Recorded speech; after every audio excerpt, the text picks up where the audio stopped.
Welcome, Patriots, to the Raw Feed. I'm Gary Franchi coming to you live this September 22nd, 2025, and what a day to be alive and fighting for truth. We're streaming to millions on YouTube, Rumble, and X, and Facebook, and Instagram, and even on, where else? Rumble, all the places, right? So make sure you're following us on all platforms because big tech censorship is real. And here's what makes us different. We interact with you in real time. Your reactions in the live chat shape the show, so fire away. Let us know what you think about today's bombshell. Send the super chats and Rumble rants in now. We'll feature them on screen between segments. If you haven't already, download the Next News Network app for breaking alerts 24/7. Links below. Also, make sure you check out our merch shop, shop.nextnewsnetwork.com. Plus, if you're a YouTube member, you get exclusive access and perks and Discord chat 24/7. Now, why does today matter? Well, on this day in 1692, that's right, 1692, the last 8 people were hanged for witchcraft in Salem, Massachusetts. Mass hysteria, false accusations, innocent Americans destroyed by a mob that demanded conformity over truth.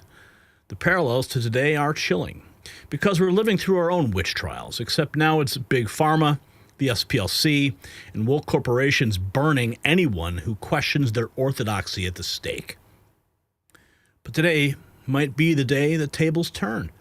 President Trump and Robert F. Kennedy Jr. just detonated a medical bombshell from the Oval Office that is shaking Big Pharma executives in their loafers.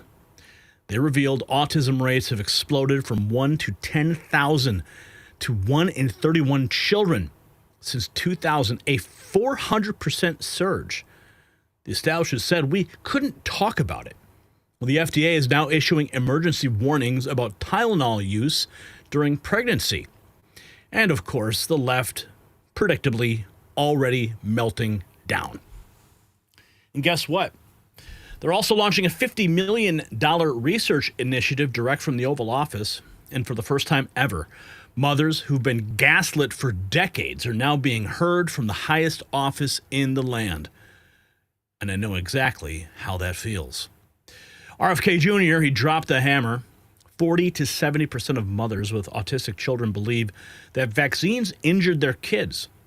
President Trump believes we should listen to these mothers instead of marginalizing them. Of course, the media going ballistic, AP immediately attacking Trump for promoting unproven ties without evidence. God, I'm getting COVID flashbacks already. But the announcement kept coming.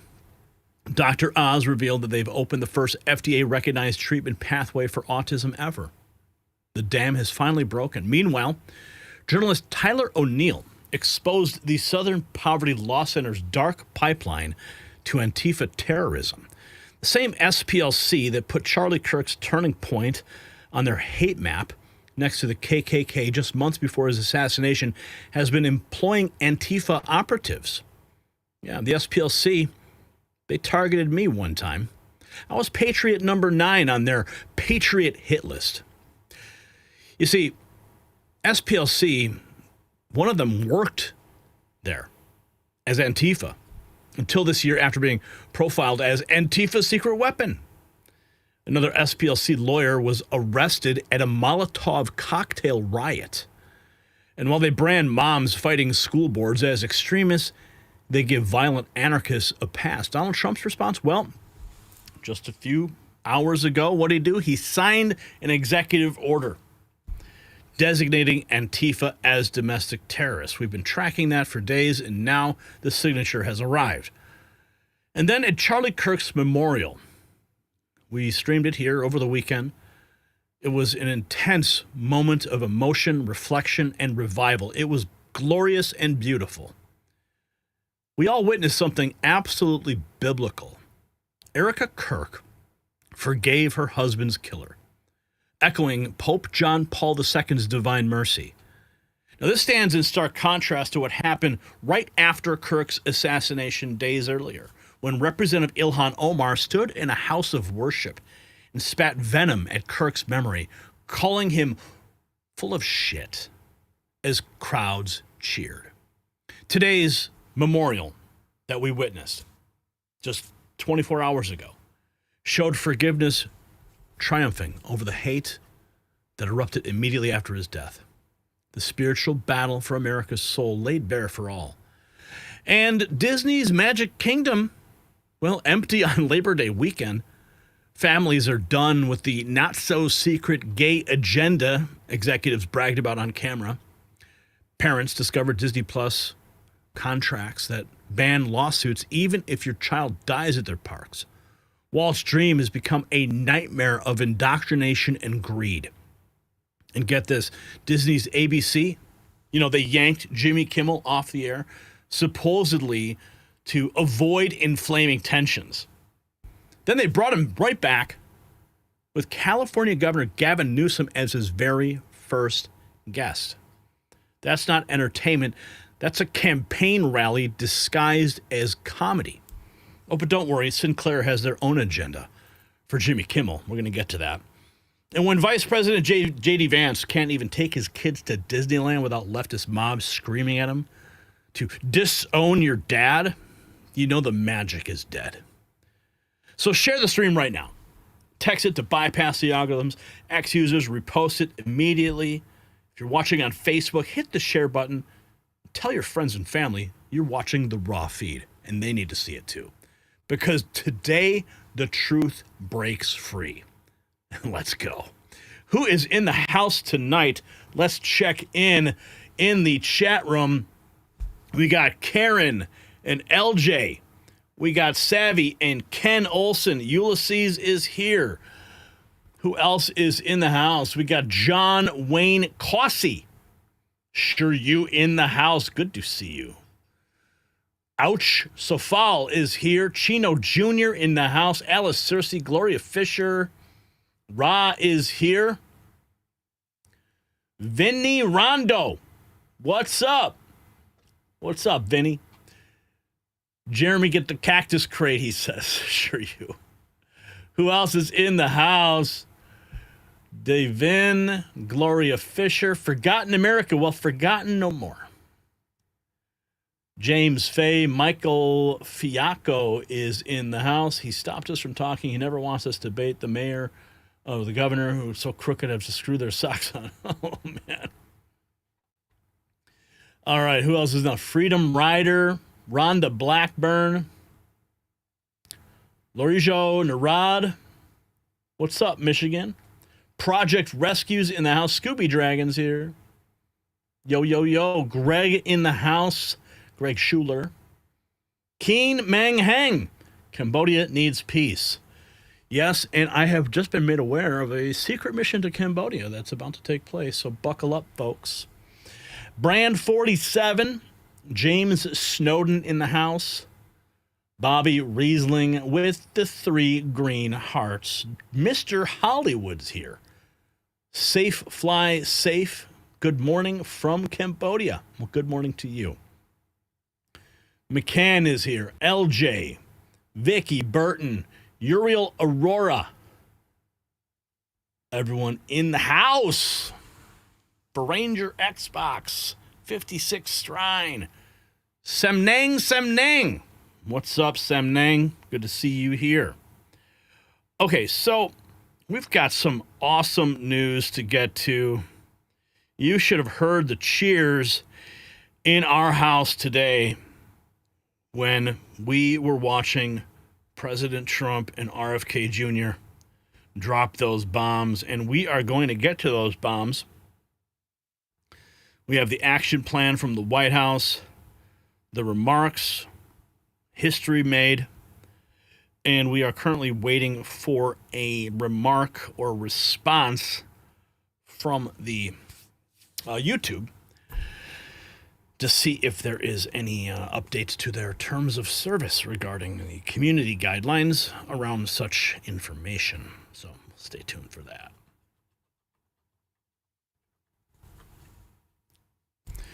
The medical establishment's worst nightmare just became a reality. From inside the Oval Office, President Trump and Robert F. Kennedy Jr. unveiled evidence that's been buried for decades. The FDA scrambling into emergency mode. Warning letters are hitting every doctor's desk in America. Mothers who've been mocked, dismissed, and silenced are suddenly being vindicated at the highest levels of government. Oh, yes, this is a glorious day. What they revealed about autism rates will shake you to your core. Since 2000, cases exploded by over 400%, from 1 in 10,000 to 1 in 31 children. Big Pharma's panic palpable. The mainstream media, predictably, in full damage control mode. But the truth bomb has already detonated. This changes everything, what you thought you knew, so keep on watching. But let me ask you something. If you built up $100,000 or more in investments, do you really want it all riding on the stock market? Think about it. Banks, billionaires, even entire countries loading up on physical gold and silver. Why? Because when markets swing, real assets hold their value. That's why I want to tell you about Noble Gold Investments. They make it simple to own investment-grade gold and silver, the same kind the big players are buying. And you can actually hold it in your hand or put it safely in your retirement account. You have worked hard to build your wealth. Isn't it time you protected it? Noble Gold is family-owned, trusted by thousands, and ranked #1 in gold IRAs 4 years in a row. Their precious metal specialists are standing by to answer your questions and walk you through every step. Simple, safe, easy. Visit nextnewsgold.com today. That's nextnewsgold.com. It's time to protect what you have built. When you call that number on the screen, 877-646-5347, just tell Colin that Gary said hello. Okay? All right, Colin? I love you, man. Thanks. Okay, so this was, we got a preview of this at the Charlie Kirk Memorial, a beautiful, beautiful event that was put on by Turning Point USA, President Trump. I mean, the entire administration practically there. I was wondering, like, where's like, you know, the one guy who's supposed to, like, what do they call the guy who's supposed to, if everyone's gone, he's the guy that's going to be president, right? Like, where is that guy right now? It felt like everybody was there. Even Trump said the Congress and Senate was there. So he gave us a preview. Yeah, the designated survivor. Thank you, Todd. The designated survivor. Where was the designated survivor? I don't think it was. I don't think the designated survivor was there. Anyway, President Trump gave us a preview at the memorial about what happened today. We got some clips from the press conference in the briefing room with Caroline Leavitt, and of course RFK, Donald Trump, Dr. Oz, and the media meltdown. So let's just check in real quick with the president. It was Charlie who helped unite MAGA, and you know what MAHA is? That's right, make America healthy again. And tomorrow we're going to have one of the biggest announcements, really medically, I think, in the history of our country. We're going to be doing it with Bobby and Oz and all of the professionals. I think you're going to find it to be amazing. I think we found an answer to autism. How about that? Autism. Tomorrow, we're going to be talking in the Oval Office in the White House. Oh, yes, and we have the video. First, let's jump to the press secretary, Caroline Leavitt, at the briefing room earlier today. And they want answers. I think women for many years, in fact for decades, Ed, have been confused by the rapid increase in autism in this country, in the childhood epidemic, that is chronic epidemic, disease epidemic that is plaguing America's youth. Women are confused about that and they want answers to that. And that's exactly what this administration is focused on finding. And before you jump to conclusions based on reports that the White House has not even confirmed, I would encourage everyone in this room to go into the 4 o'clock announcement with some critical thinking skills and with some open ears to actually listen to what the president and his team of outsiders have to say about this. And there will be a number of things that will be announced and discussed. And I think, I know as a mother myself, I speak, I believe, for many mothers across the country who really want answers to what is happening to our nation's children. So again, I won't get ahead of the president, but I think everyone in this room needs to tone down the judgment before you even hear what people are going to say. I think. And the president already issuing this 3 hours ago on the White House X account, tagging Secretary Kennedy, Dr. Oz, the NIH Director, Dr. Makary at the FDA. The Autism Action Plan, informing doctors and families, FDA will issue physician notice and initiate safety label change on acetaminophen. Research shows a potential association between acetaminophen use during pregnancy and adverse neurodevelopment outcomes. Prudent use is needed during pregnancy and for infants and toddlers. HHS will launch a nationwide public service campaign to inform families and protect public health. Making a therapeutic available, FDA will act to establish the first recognized therapeutic. It's called leucovorin, it looks like, for children with cerebral folate deficiency and autistic symptoms.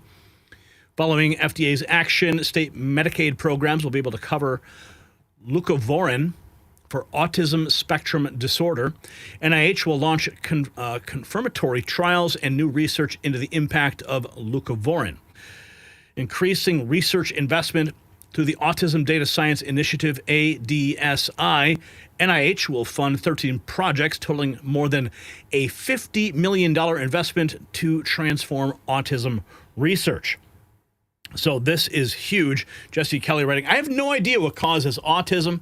And don't pretend for a second that I do. What I do know, it's increasing, and every single time I hear anyone suggest a cause for it, that person is shouted down and called a conspiracy nut. It's noticeable.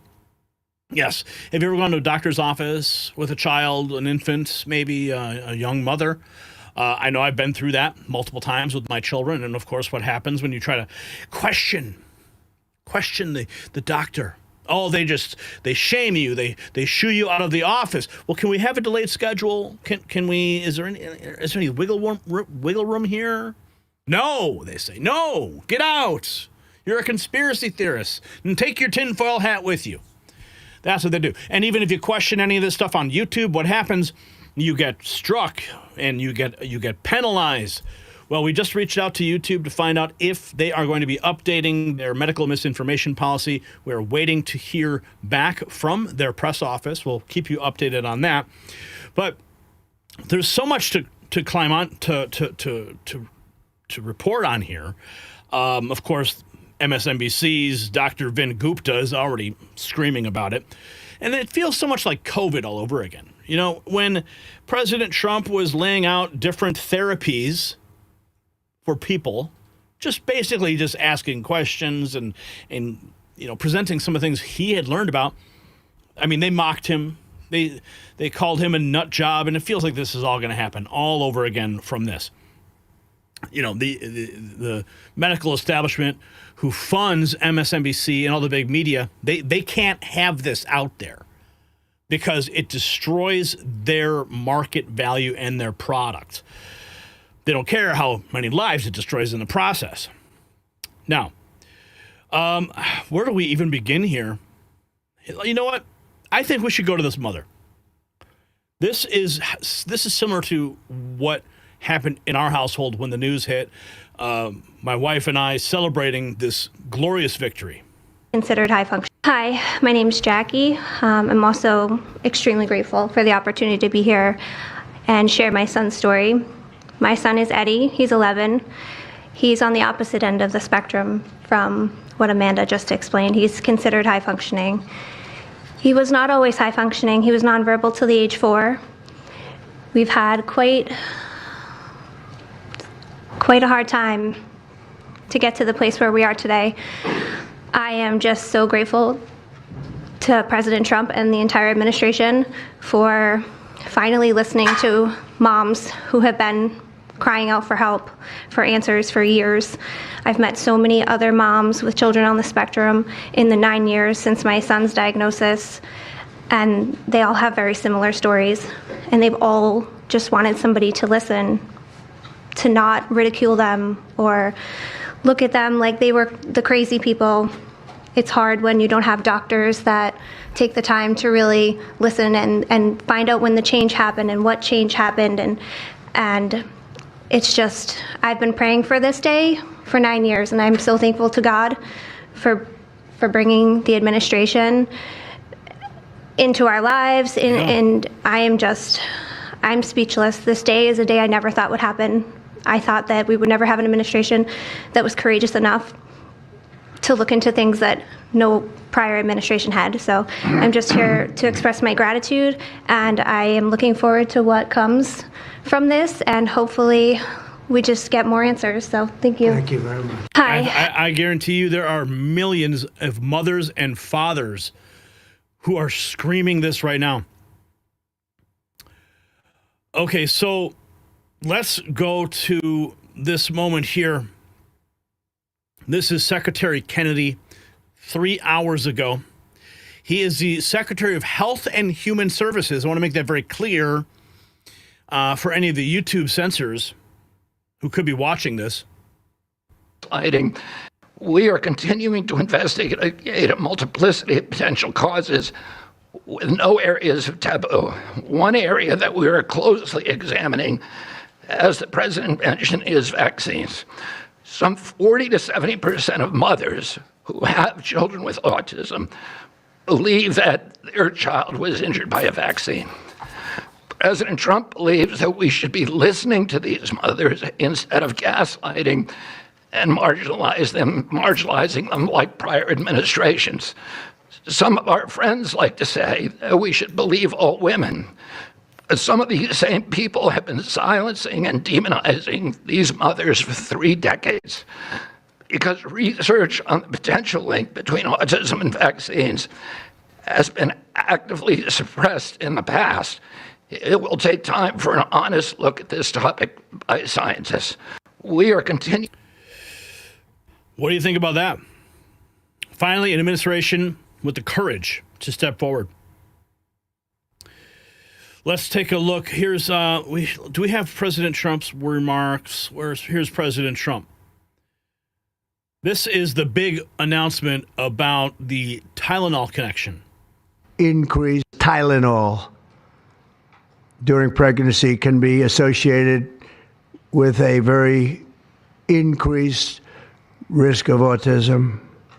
So taking Tylenol is not good. All right, I'll say it. It's not good. For this reason, they are strongly recommending that women limit Tylenol use during pregnancy unless medically necessary. That's, for instance, in cases of extremely high fever, that you feel you can't tough it out, you can't do it. I guess there's that. It's a small number of cases, I think. But if you can't tough it out, if you can't do it, that's what you're going to have to do. You'll take a Tylenol, but it'll be very sparingly. It can be something that's very dangerous to the woman's health. In other words, a fever that's very, very dangerous, and ideally a doctor's decision, because I think you shouldn't take it. And you shouldn't take it during the entire pregnancy. They may tell you that toward the end of the pregnancy, you shouldn't take it during the entire. And you shouldn't give the child the Tylenol every time he's born and he goes and has a shot. You shouldn't give a Tylenol to that child. All pregnant women should talk to their doctors for more information about limiting the use of this medication while pregnant. So ideally, you don't take it at all. But if you can't tough it out, or if there's a problem, you're going to end up doing it. Tylenol. And you can imagine Tylenol stock dropping. Here is Dr. Oz on Fox News just about an hour ago. gaslit. I think if you take a step back, the real historic reality of today was a very passionate president said enough is enough. We have gaslit women too long. There are problems with autism in this country. It's not just a measuring issue. And so he demanded that we break down the silos between me at CMS, Marty at FDA, Jay Bhattacharya at NIH, and Secretary Kennedy, also undaunted, will not be stopped. I don't care what. There's no political benefit of today. No, this is not. This doesn't help anyone. Yeah, like if it's not true, it doesn't help. It makes everybody look You're bad. losing So donation. why would you do it? That's my point. So for that all to happen, and for us to this kind of alacrity bring to the forefront something that was known of last year, a prior administration could have taken steps. This most recent paper came out at the end of August, but the data was based on years of work. We have to take autism and their mothers of these children seriously. It destroys families at times, and we can't afford to have any more children. Without President didn't want to wait another day. I think if you take a step back, he didn't want to wait another day. Here is more from the Dr. Oz, the aggressive approach. Today to the autism in historic fashion and a very accelerated manner. We have a response today to the autism crisis. It is the first of several chapters, but this is breaking news. You've heard some of it.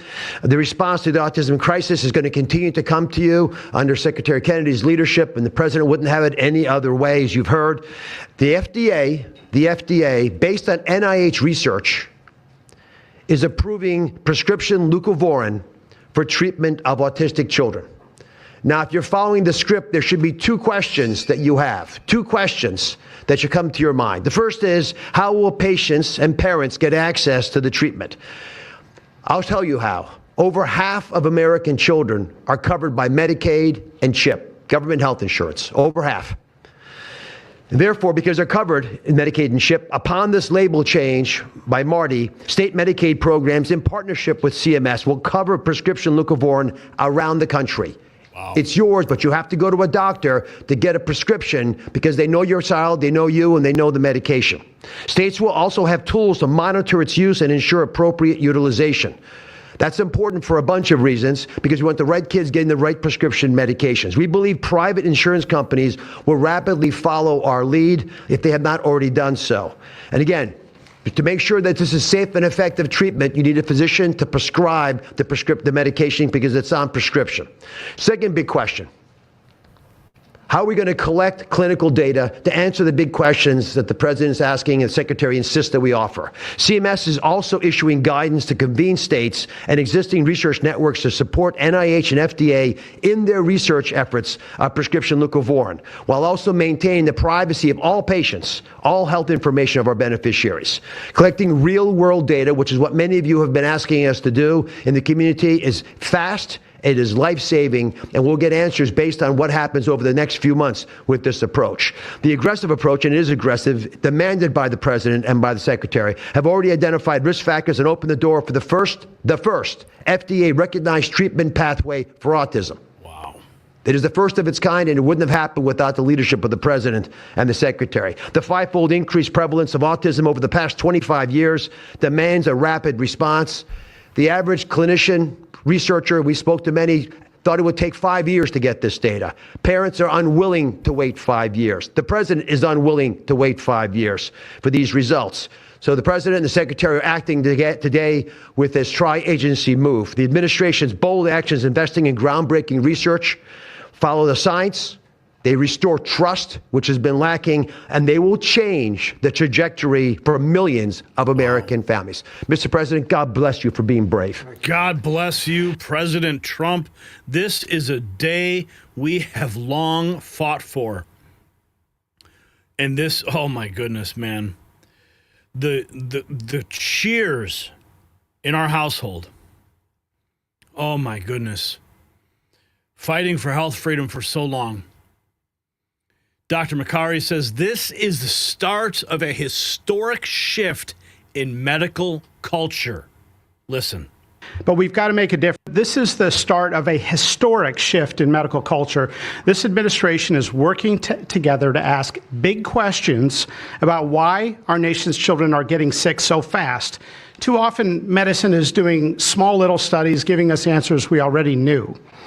But we've got to make a difference. You've given us a charge to identify root causes, and we are not going to stop so that we can end the suffering we are watching. And if you've seen a kid with autism, with severe autism, it's hard to watch. Kids get frustrated, they get angry, they can be crying because they want to speak and they can't speak. It's hard to watch, and it may be entirely preventable. For an epidemiologist, that child is an expanding statistic. But for a child, it can be brutal to have autism. Today, the FDA is taking action to update the label on acetaminophen and sending a letter to all U.S. doctors letting them know about the risks in pregnancy. We now have data we cannot ignore. There's a very large study, the Boston Birth Cohort, with researchers that have, from Johns Hopkins, my former institution, and Boston University, found quote-unquote consistent associations between acetaminophen in pregnancy and autism. And the Nurses' Health Study with researchers from Yale, Columbia, and Harvard looking at 9,000 kids found that acetaminophen use in pregnancy was associated with neurodevelopmental disorders. And 4 weeks ago, a Mount Sinai Harvard study reviewed all the existing literature and found the overwhelming body of evidence points to an association.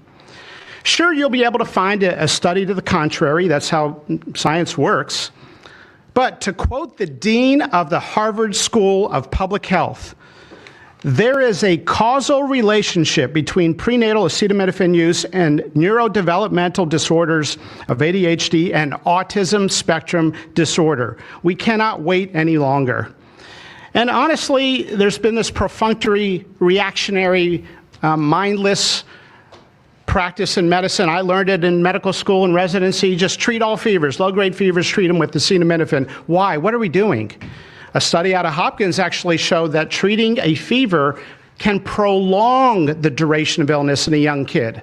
Maybe that's because a fever is a body's natural way of ridding an infection. When my wife was pregnant and delivered our son a few months ago, they pushed her to take acetaminophen for a low-grade fever. She said no, and then they looked to me and I said, absolutely no. This is the start of a... This is the start. Now, President Trump was asked about this on Air Force One. Trump talks about how vaccines in children. Getting to announce any link between vaccines and autism? Vaccines are very interesting. They can be great, but when you put the wrong stuff in them, and children get these massive vaccines like you'd give to a horse. And I've said for a long time, this is no secret, spread them out over 5 years. Get 5 shots, small ones. Did you ever see what they give? They give, for a little baby to be injected with that much fluid, even beyond the actual ingredients. They have sometimes 80 different vaccines, and it's crazy. It's that's a common sense thing too. It's like you're shooting up a horse.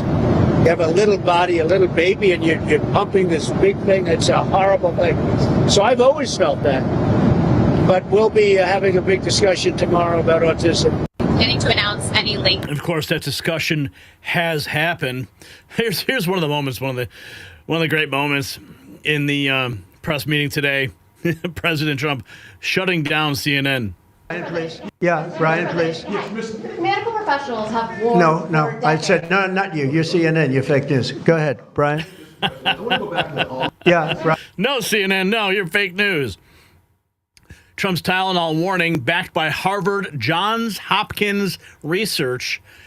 Mario Fall writing, many critics were quick to roll their eyes when Trump said Tylenol during pregnancy might raise autism risk, suggesting Trump was staying true to form with headline-grabbing statements of dubious value. But Harvard, Johns Hopkins, Columbia, and Mount Sinai all say the same thing, and they've got peer-reviewed studies to prove it. Harvard School of Public Health found that acetaminophen exposure increases risk for both autism and ADHD. Johns Hopkins discovered babies with the most acetaminophen in their cord blood were nearly 3 times more likely to be diagnosed with autism. Even Mount Sinai called the connection to neurodevelopment disorder strong enough to warrant warnings for expectant mothers. Now the FDA finally agrees, saying the data is too strong to ignore and will move forward with label changes and doctor alerts. Tylenol probably did contribute to autism, however hard it may be to believe such a thing could fly under the radar and cause such a generational epidemic of autism that went unchallenged for decades. So here are some of the headlines that were posted by the White House action plan supported by Gold Standard Science. You can see it all right here. Harvard, Johns Hopkins, Mount Sinai, all of them presented by the White House. Big Pharma attacked me for speaking against it. Listen. Why do you think we haven't heard more previously about the tie to autism and acetaminophen? Nobody knows. I don't know. Not only that, when you say it, you get attacked. I was saying something similar, not as strongly, because now facts are on our side. But I was saying it with Bobby 20 years ago, and I was attacked. I said, whoa, what was that all about? I had no idea. You get attacked. I don't know. The medical community, the drug companies, doctors. I don't know what it is.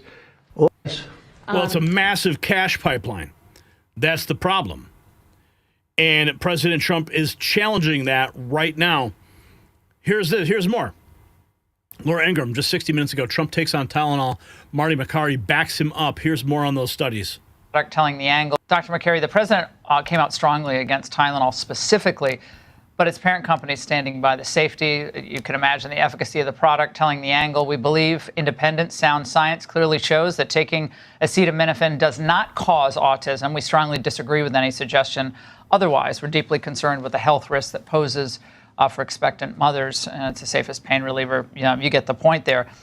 Is correlation causation? Well, I'll tell you, the biggest study was done by Harvard and Mount Sinai. They looked at 27 studies showing an association. There were 4 against it, and they said, based on the overwhelming body of evidence, there was a causal relationship. Those are the exact words of the dean of the Harvard School of Public Health. So there's been this growing body of evidence. We're just now bringing it to the forefront so that people know when they pop a Tylenol willy-nilly during their pregnancy, they should know most low-grade fevers don't need to be treated. Dr. Makary, the president. Wow. And of course, over on MSNBC, Dr. Vin Gupta, Tylenol used is safe in pregnancy, lowest effective dose. He says, don't listen to the utter nonsense emanating from the highest office in the land today. Speak to your medical provider. Of course, you should always speak to your medical provider. But is this guy ignoring the science from Harvard? Tylenol research gets better. And just a few years ago, one of the largest, best quality research studies ever done, 25 years in Sweden, looked at siblings, one exposed in utero, the other not, to Tylenol. And what did that find when controlling for genetics, family history, maternal, paternal age, known risk factors for autism, that there was no link. So the best quality research has shown no link between the use of Tylenol in utero or during pregnancy and the development of autism. President Trump actually seemed to acknowledge this weekend that today's announcement could be wrong. Take a listen. I don't want to wait any longer. We don't need anything more. And if it's wrong, it's right. It's not going to be wrong. But if it is wrong, it's fine that we have to do it, because we're going to have an announcement on autism.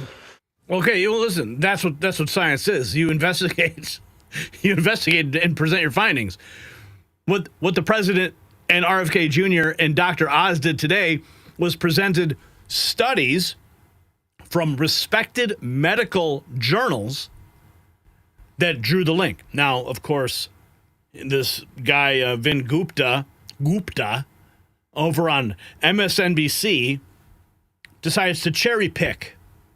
He's going to go and lean on the Sweden study, but the administration is going to lean on the other 6 studies that show the other direction. You see how it works? But that's, of course, MSNBC for you. Because, I mean, even if Donald Trump found a cure for cancer, they would be on every network destroying him. That's just how it is. That's how Trump derangement syndrome works. Here's Dr. Dorothy Fink, Acting Assistant Secretary for Health. And she's going to make the point. We are As a pediatrician and mom, I'm here today to talk about what this announcement means for the millions of moms and dads who are faced with the choice of whether to take acetaminophen during pregnancy. It's hard to hear information that challenges the status quo. We are sharing this information not to confuse, but to empower parents to make the best choices when taking medications during pregnancy. We are all concerned about the rising rates of neurodevelopmental disorders, including autism. President Trump and Secretary Kennedy are dedicated to radical transparency so that patients have the best, most up-to-date information. We are also sharing this information with our nation's doctors, and we encourage you, as always, to consult with your doctor to make the best decision for you.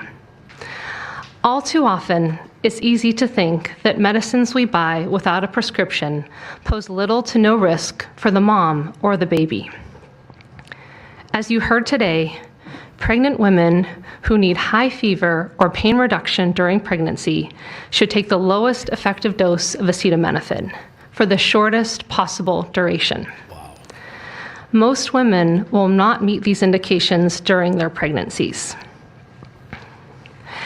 I am encouraged by these developments today because it is another example of our commitment to the American people to leave no stone unturned in improving the health of our nation's children.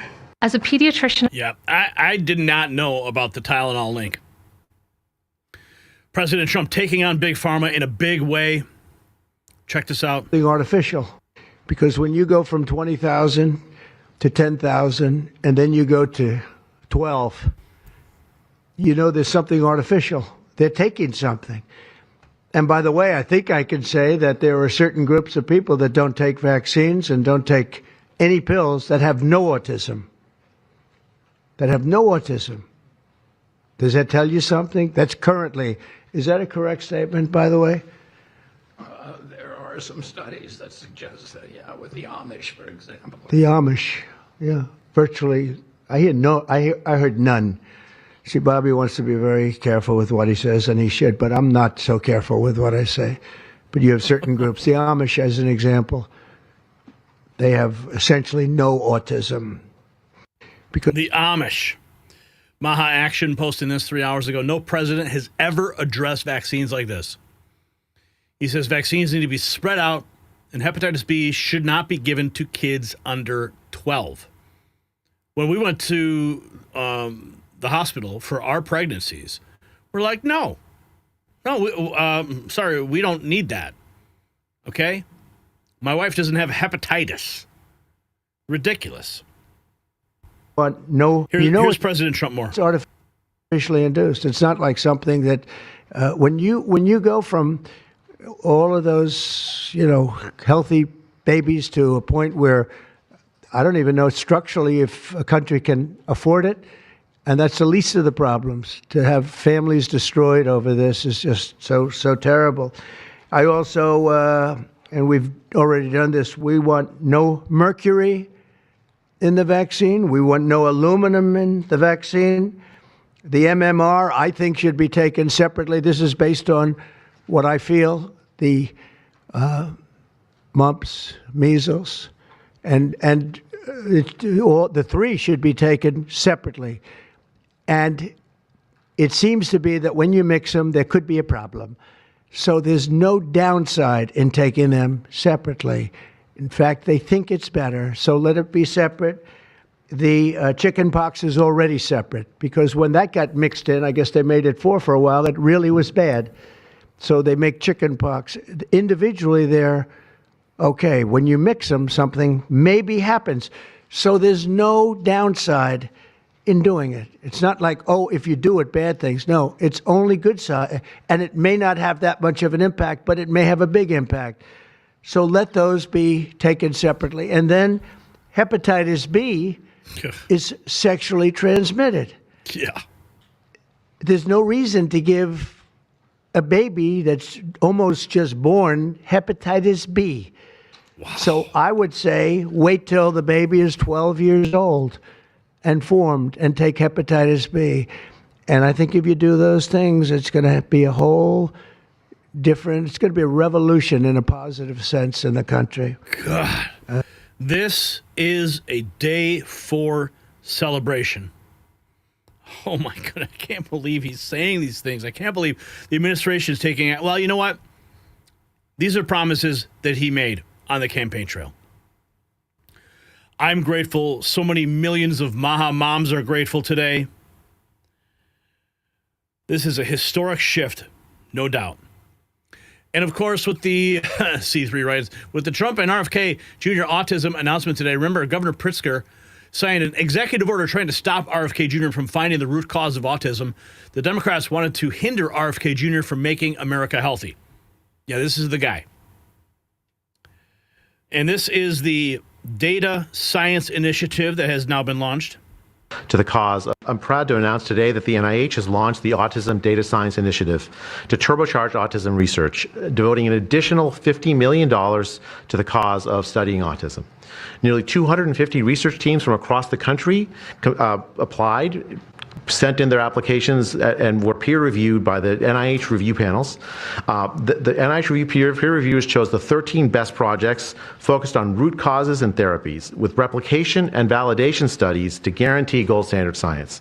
The studies feature a new kind of science called exposomics, where scientists consider environmental and medical factors, nutrition, events during pregnancy, in combination with biology and genetics to answer vital questions about autism. Science like this, conducted in partnership with families and physicians, is the best way to arrest and reverse the autism epidemic. So massive amounts of money going in to fund this. President Trump to mothers, what he says, do not let them pump your child. 5 times for a vaccine. And it's so important to me to see the doctor 4 times or 5 times for a vaccine. Don't let them pump your baby up with the largest pile of stuff you've ever seen in your life going into the delicate little body of a baby. Even if it's 2 years, 3 years, 4 years, you just break it up into, I would say 5, but let's say 4 visits to the doctor instead of 1. And certain things I think you should do. We've already taken out and are in the process of taking out mercury and aluminum now. You know what mercury is. You know what aluminum is. Who the hell wants that pumped into a body? And there were rumors about both of them for a long time. But we're having them taken out. We're having them taken out of the vaccines. Hepatitis B, again, that's sexually transmitted. And it's so important to me. Folks, we are living in a great era right now for health freedom. So if you got value from this report, tap subscribe. My final thought is next. So this is not just about autism statistics or medical warnings. This is about power, who has it, who's losing it, and who's been abusing it for decades. When mothers say that their healthy children changed overnight after certain medical interventions, they deserve answers, not mockery. When autism rates explode 400% and nobody's allowed to ask why, that's not science, that's tyranny. So today, Donald Trump and RFK Jr. shattered that wall of silence. They're forcing Big Pharma to admit what they have hidden. They are making the FDA warn about the risks that they've downplayed, and they're putting $50 million behind finding the real answers. The establishment, of course, will call this dangerous. The media will scream conspiracy. Big Pharma will push back. But ask yourself, do you trust the same people who told you the virus came from a wet market? Do you trust the corporations getting rich off sick kids? Yes or no? Let's have a conversation in the comments. And while you're at it, check out our merch shop link below. Show the world you stand for truth with our American Badass collection. Oh, yes, we have a beautiful shirt with RFK Jr. on it. You got to check it out. Shop.nextnewsnetwork.com.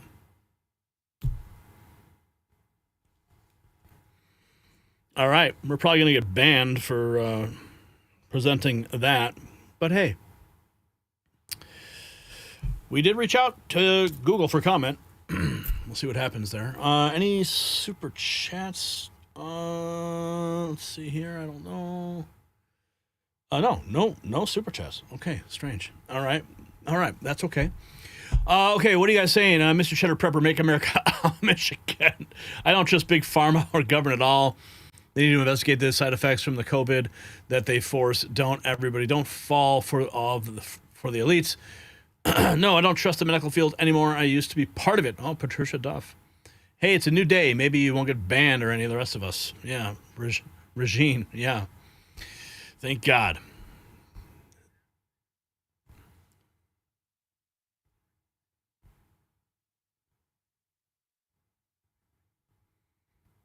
Well, that COVID rule was during right after the end of COVID. So I know they changed those rules. But the overall vaccine autism connection that is not permitted. You're not allowed to make that connection. Now, I don't think anyone in that video made a connection. I think they asked questions. I think they presented it quite well, to be honest with you. So I think we should be fine. So, because I listen to these. I listen to these, the words, the language, the keywords. I listen to it all because I've been doing this for so long that I can detect when something is going to trigger their system. So hopefully we'll get an answer. Maybe Maybe I'll check right now. Maybe they did reply. We sent an email to Google press@google.com.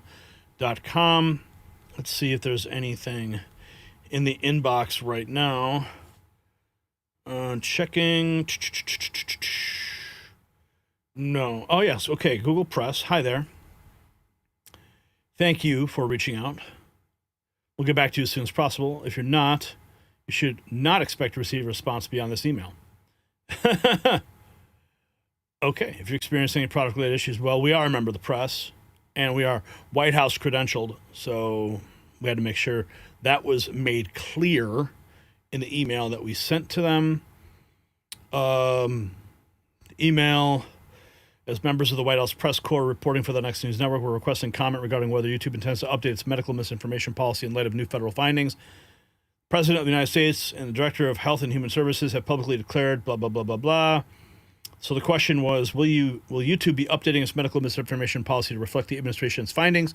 Will creators now be permitted to report on these studies and official declarations without fear of strikes, demonetization, or channel termination? We request your response by 1 p.m. Eastern, September 23rd, so we may include YouTube's position in our reporting. Thank you for your attention to this matter. And of course, I sign off, Gary S. Franchi Jr., Chief White House Correspondent for the Next News Network. So, yeah, you guys better recognize. All right, let's keep going. We got some more news to get to. Don't go anywhere, folks, because the party's just getting started. The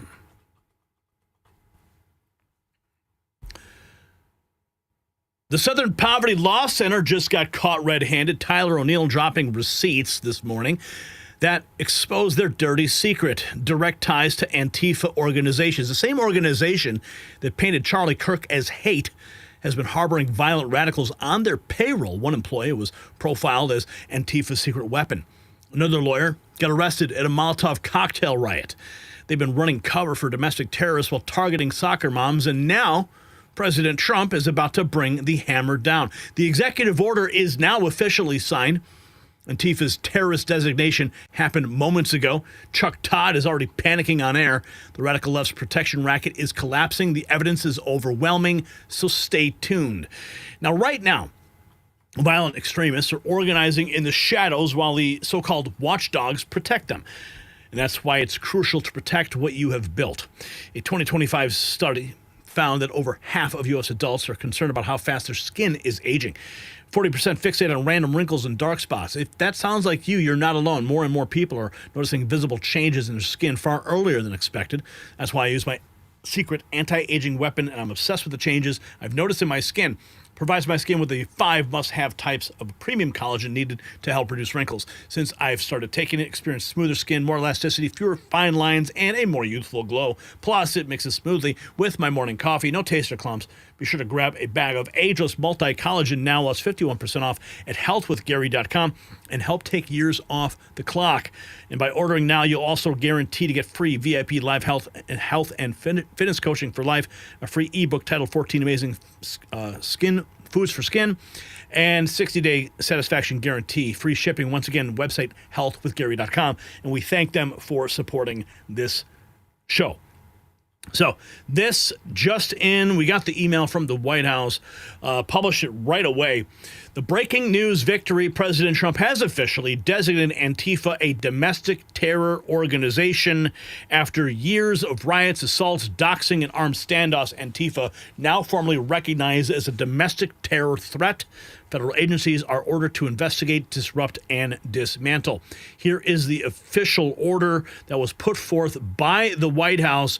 Section 1, Antifa is a militarist, anarchist enterprise that explicitly calls for the overthrow of the United States, law enforcement authorities, and our system of law.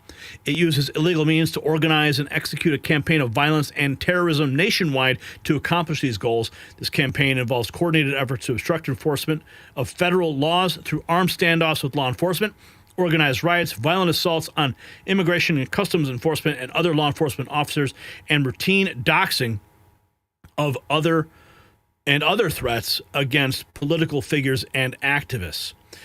So this is just the beginning. But of course, Brian Krasenstein, he is already triggered. And he has officially come out. Now, we did make a post about this the other day. He tweeted that he is Antifa. Now, apparently, he is declaring it. If you don't know who this guy is and why we're even bothering to paying attention to him, it's because he makes a lot of noise on X, and he gets a lot of traction. So people are always replying to him, and he's always just in the comments. He's a troll. He's a left-wing troll. And he's here again. He says, I am Antifa. This is 60 minutes ago. I am Antifa. Anti-fascist. He tries to explain away, like, oh, it's just an idea. I'm against fascism. Yeah, I'm against fascism. You know, we're all against fascism, you know? But that's not what these people are. These people are radical Marxist communists who are trying to overthrow the government. All right? So I get what you're trying to say, Brian. Antifa. Raise your hand if you're Antifa, meaning that you're against fascism, anti-fascism. This is something every American should be. Antifa, anti-fascist. Raise your hand if you're... Yeah, see, he's trying to dilute the terrorists who are out there in the streets fighting, like literally fighting against our law enforcement, burning down buildings, destroying stuff. I mean, like here, how's this? An old woman wearing a Be Kind shirt tries to decapitate a Trump effigy. Now, I'm not saying...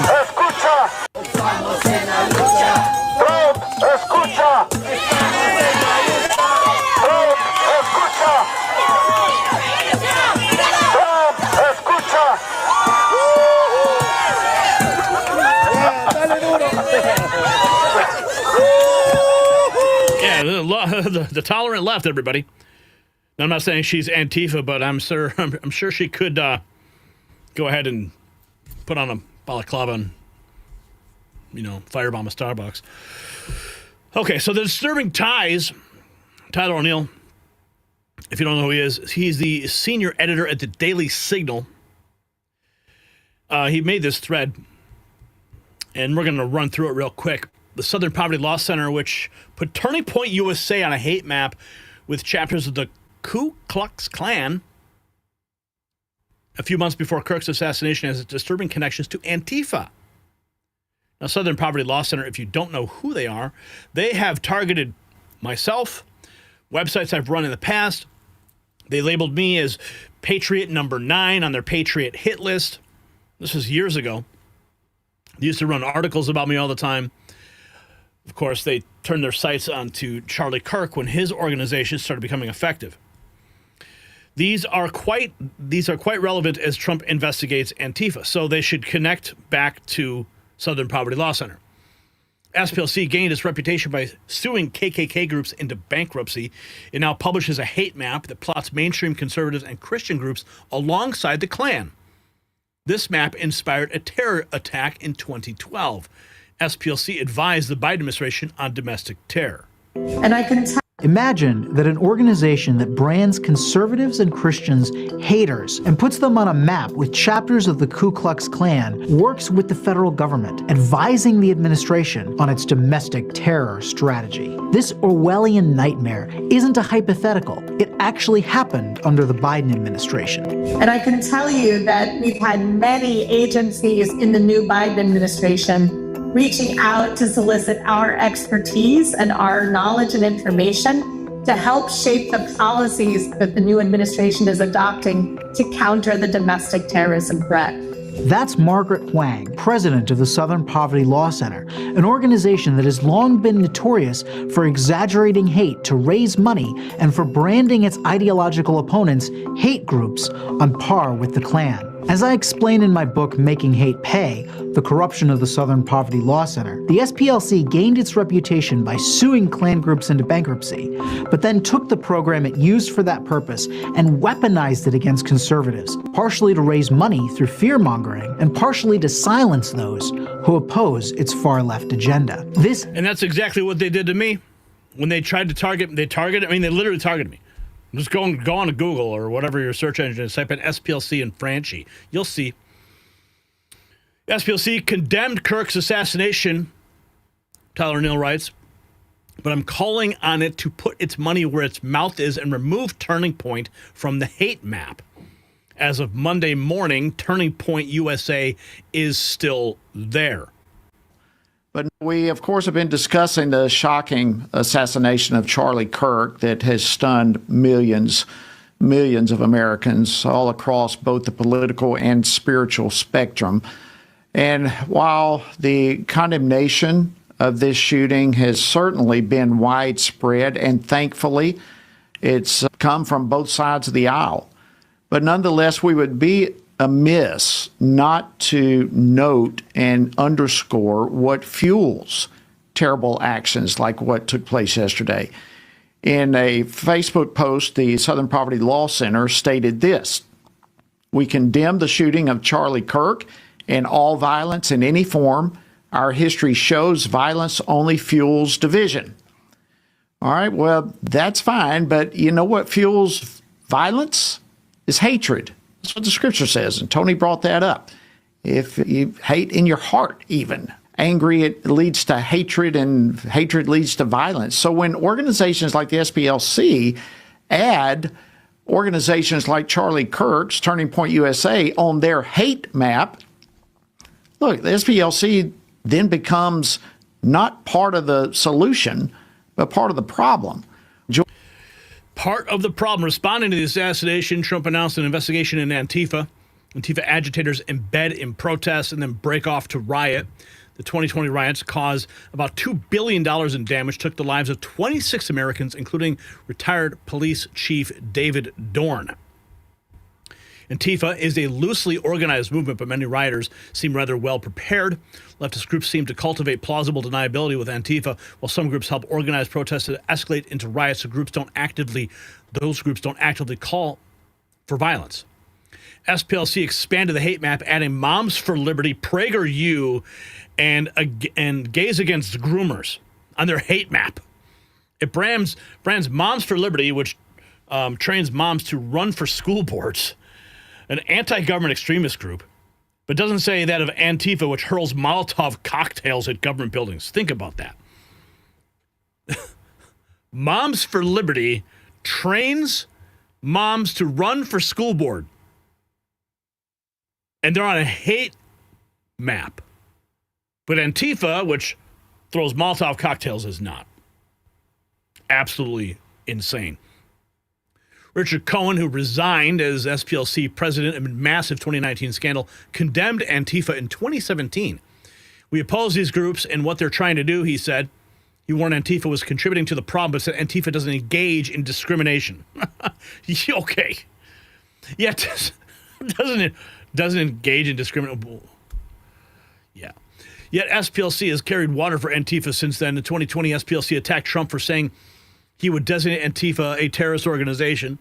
SPLC condemned Trump's move as unprecedented and alarming, minimized Antifa's violence as property crimes. How crazy. Property crimes. SPLC hires Antifa's secret weapon. In 2018, Wired profiled analyst Megan Squire as Antifa's secret weapon against far-right extremists. She didn't identify as Antifa, but passed info to those who might weaponize it. She worked at SPLC from 2022 to March of 2025.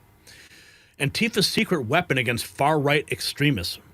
Megan Squire, an intelligence operative of sorts, passing along information to those who might put it to real-world use, like Antifa, who can weaponize it. That's Wired magazine. Here's another one. SPLC lawyer charged with terrorism. In 2023, police arrested Thomas Jurgens, an SPLC lawyer for domestic terrorism, at an Antifa riot involving Molotov cocktails. Apparently the case is ongoing. Here is his mugshot. Staff attorney at the Southern Poverty Law Center. Lovely. Tyler O'Neill says, I do not have evidence the SPLC supports Antifa, and the center has repeatedly condemned political violence. That said, its ideology is aligned. It has kept Antifa off the hate map, and both Squire and Jurgens raise questions. So SPLC now drawing a direct connection to Antifa. Speaking of Antifa, this happened in Italy just a few hours ago. Italian Prime Minister Giorgia Meloni recognizing Palestine as a sovereign state. In response, Antifa, the far-left group, riots in the streets, causing widespread destruction. Trump is right. Antifa is a major terrorist organization.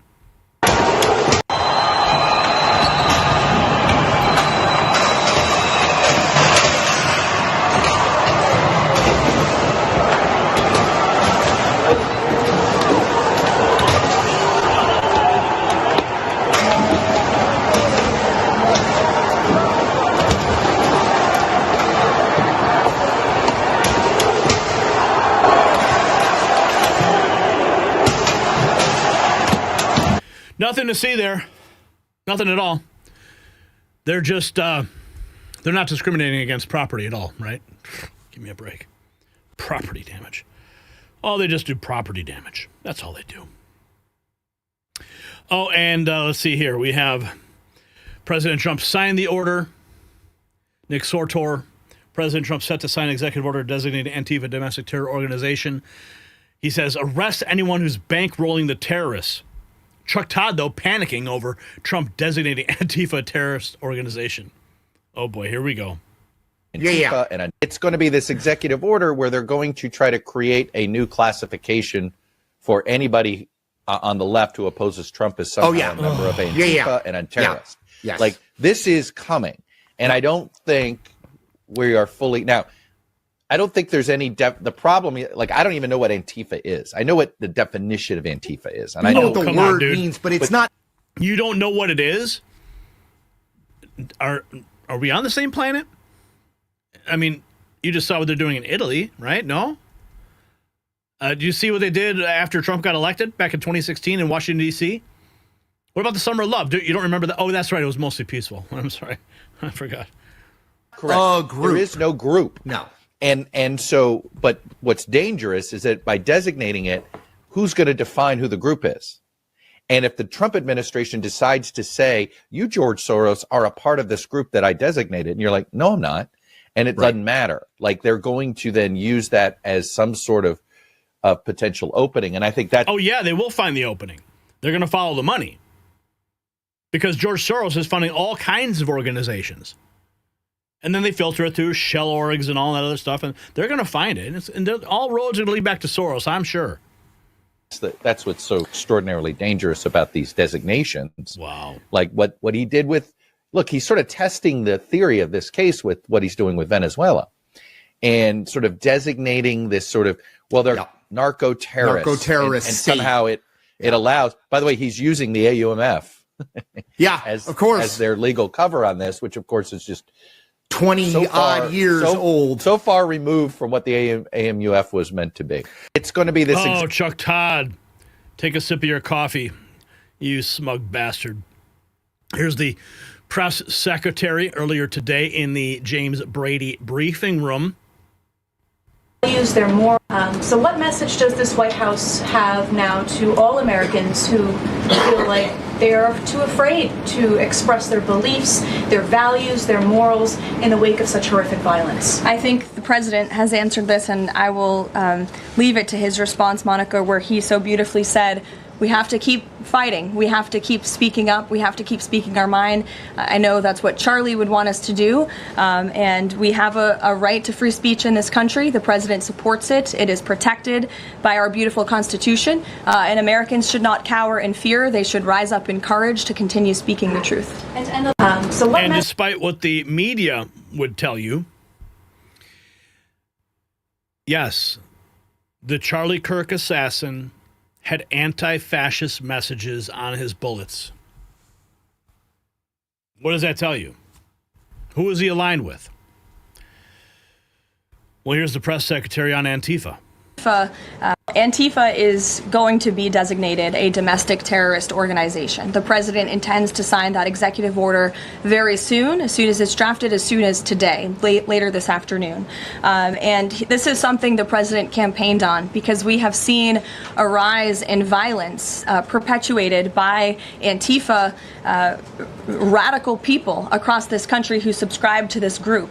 And unfortunately, it's gone widely uncovered by many in the legacy media. It also went completely ignored by the previous administration. Not anymore. Not only, as you mentioned, were the bullet casings subscribed with Antifa mottos, if you will, in the heinous assassination of Charlie, but there have also been more examples than I could read off for you here in this briefing room today of violence from Antifa. I will just read a few. In July 2025, several members of an Antifa cell ambushed and opened fire on officers at an ICE facility in Alvarado, Texas, shooting one officer in the neck. Also in July 2025, 3 Antifa members were charged with assaulting a police officer during a violent riot outside an ICE facility in Portland, which for weeks prior had been under siege from the local Antifa terror cell. In February 2024, a transgender Antifa terrorist detonated an explosive device outside of the office of the Republican Attorney General of Alabama.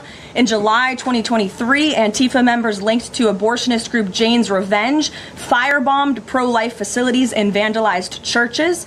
In January 2022, a suspected Antifa member was arrested for bringing a pipe bomb to a pro-Trump event. In January 2021, an Antifa supporter threatened to shoot police officers and Trump supporters outside of the Florida State Capitol building. Again, I could continue to list many more examples for those in the room who don't believe this is a serious threat to American safety and our national security, but this administration knows that it is. That's why the president will be signing this order. And we will also be, most importantly, looking at who is funding Antifa and who is funding these other violent left-wing groups that we've seen perpetuate so much crime and mayhem across our country. Follow the money. Right back to George Soros. Here is President Trump, something else he's looking into. Shooter was transgender. Charlie's killer lives with a guy who's transgender. The Annunciation shooter was transgender. The Covenant shooter was transgender. Should the FBI be investigating transgender extremism? We're looking at that, and it seems like, is that just a, what's the reason for it? Yeah, there seems to be something, but we're looking at it very strongly. Something seems to be going on, but you can't make that statement yet. We're looking at it very closely. Looking at it very closely. Here is the U.S. attorney discussing the radical left. Right now, can you just talk about the threat level right now against elected officials, against ICE officers, against people that are conservatives right now? It's higher than ever. I was in the legislature before. It was just commonplace to receive threats. It's just become part of what's expected. But our agents are men and women who did not sign up to run for office. They signed up to protect our communities. Don't deserve this. Assaults against them are up over 1,000%. We filed almost 100 cases for either assault or interference. And the left continues to fuel this insanity, hysteria, that the federal government is somehow an illegitimate force and it's okay to oppose ICE. So what they do is they lay the gasoline and the matches out and they get people spun up and they hope that someone does what they want them to do, which is burn the place down because they can't get their way. And we're not putting up with it. And if you try that here, you'll end up in handcuffs. President Trump about to put that fire out. If you got value from this report, tap subscribe. My final thought is next. So the SPLC built its reputation destroying the KKK. Now they are protecting the new violent extremists, Antifa. They put Turning Point USA on their hate map next to Klansmen. Then months later, Charlie Kirk is dead. Coincidence? Their own lawyer gets arrested throwing Molotov cocktails. They hire people profiled as Antifa's secret weapon. They attack moms at school board meetings while giving anarchists a free pass. This is not bias. This is complicity. They laid the gasoline. They provided the matches. They created a hit list. And now Trump has signed the executive order that changes everything. Antifa has now become officially what we've always known, domestic terrorists. The SPLC's protection racket ends today. So here's my question. Should organizations that harbor terrorists lose their tax-exempt status?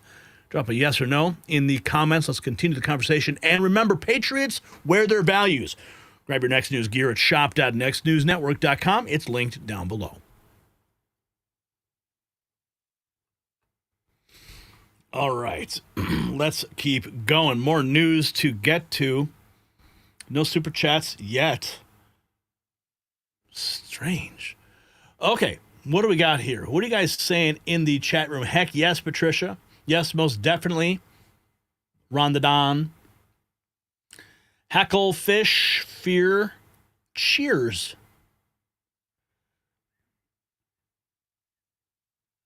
Yes. Heck yes. There's a bounty on them terrorists. Hi at Deadpool. Jasmine Crockett should be next. Carolyn Jones, absolutely yes. Thanks, Gary. Love you guys. All right, let's move on to our next topic here. What are we going to? We're going to topic. What is this one? Which one is this? Oh, yes. Oh, yes. Omar. Ilhan Omar.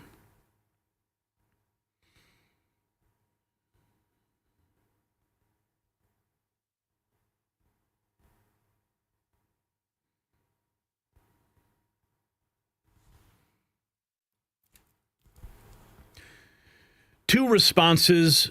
Whoops, Brian. Sorry. Okay. Take two. Two responses to one man's death exposed America's spiritual divide. In Charlie Kirk's memorial service, his widow, Erica, stood before a grieving nation and did the unthinkable. She forgave her husband's killer. Her words echo with divine grace that left hardened men weeping. But across town in a house of worship, Congresswoman Ilhan Omar took the stage with a different message. She called Kirk hateful, said those defending him were full of shit. Of course, the crowd erupted in applause. Two women, two choices. One channeled heaven's mercy, the other spewed hell's venom. The contrast reveals the battle for America's soul. It's not about politics anymore. It's about light versus darkness, and you need to see this. Now, let me ask you something. If you build $100,000 or more in investments, do you really want it all riding on the stock market? Think about it. Banks, billionaires, even entire countries loading up on physical gold and silver. Why? Because when markets swing, real assets hold their value. So I'm going to tell you about Noble Gold Investments. They make it simple to own investment-grade gold and silver, the same kind the big players are buying, and you can actually hold it in your hand or put it safely in your retirement account. You've worked hard to build your wealth. Isn't it time you protected it? Noble Gold is family-owned, trusted by thousands, and ranked #1 in gold IRAs 4 years in a row. Their precious metals specialists are standing by to answer your questions and walk you through every step. Simple, safe, easy. Visit nextnewsgold.com today. That's nextnewsgold.com. It's time to protect what you have built. And when you give them a call at 877-646-5347, tell them Gary Franchi sent you. Now, we all saw it. It was a moment of grace when Erica Kirk forgave her husband's killer.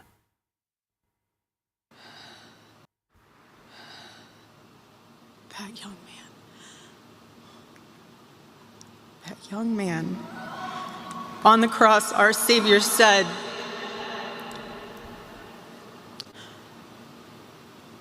Father, forgive them, for they not know what they do. That man, that young man, I forgive him.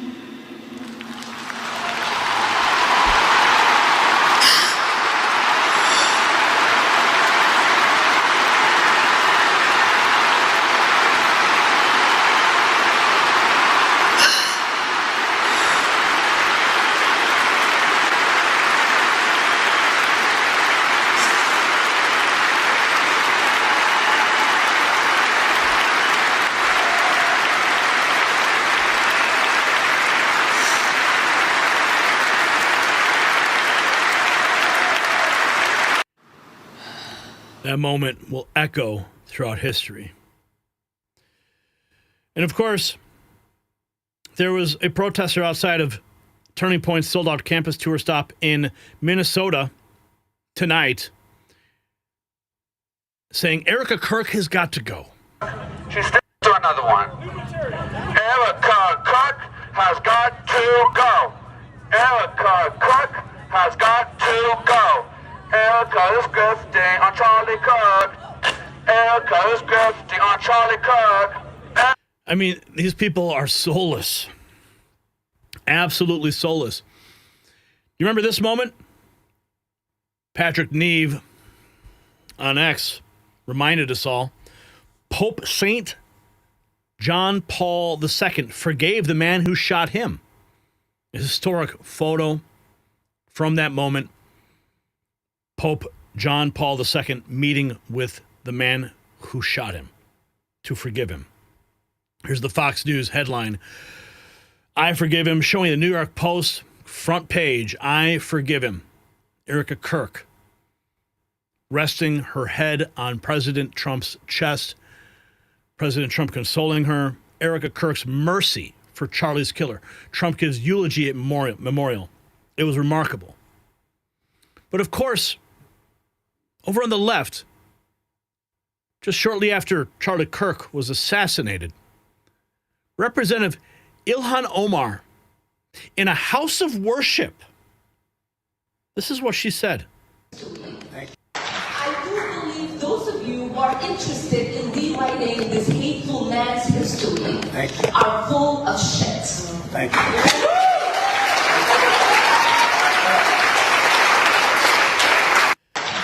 She says that if the people who are whitewashing Charlie Kirk's history are full of it.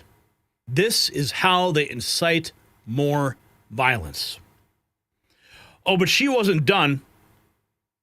Angie sent me this clip today. I couldn't believe it. Even Caitlin Collins was pushing back. This is 48 hours ago. All right, so this would put it right before the memorial. Ilhan Omar is incapable of feeling empathy or compassion for Republicans and Christians. Even CNN's Caitlin Collins looks disappointed and disturbed with the answers given throughout the interview with the Somali-born congresswoman. This goes on for about 7 minutes, and it is a case study in leftist hatred and how they justify it in their minds. And like I said, Caitlin Collins is even shocked by this. Caitlin Collins pushes back several times. I don't know if you've seen this, but I'm going to play this for you, and you are going to be blown away. But actually, you won't be. You won't be shocked. It's Ilhan Omar, after all. His assassination. It is important for us to hold a mirror. There are so many people that are pretending the words that Charlie said don't exist.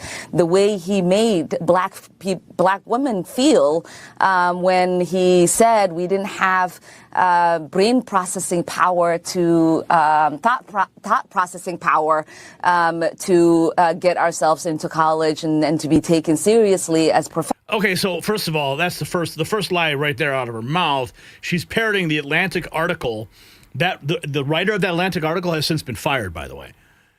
J.D. Vance calling out the writer of that Atlantic article when he sat in for Charlie Kirk.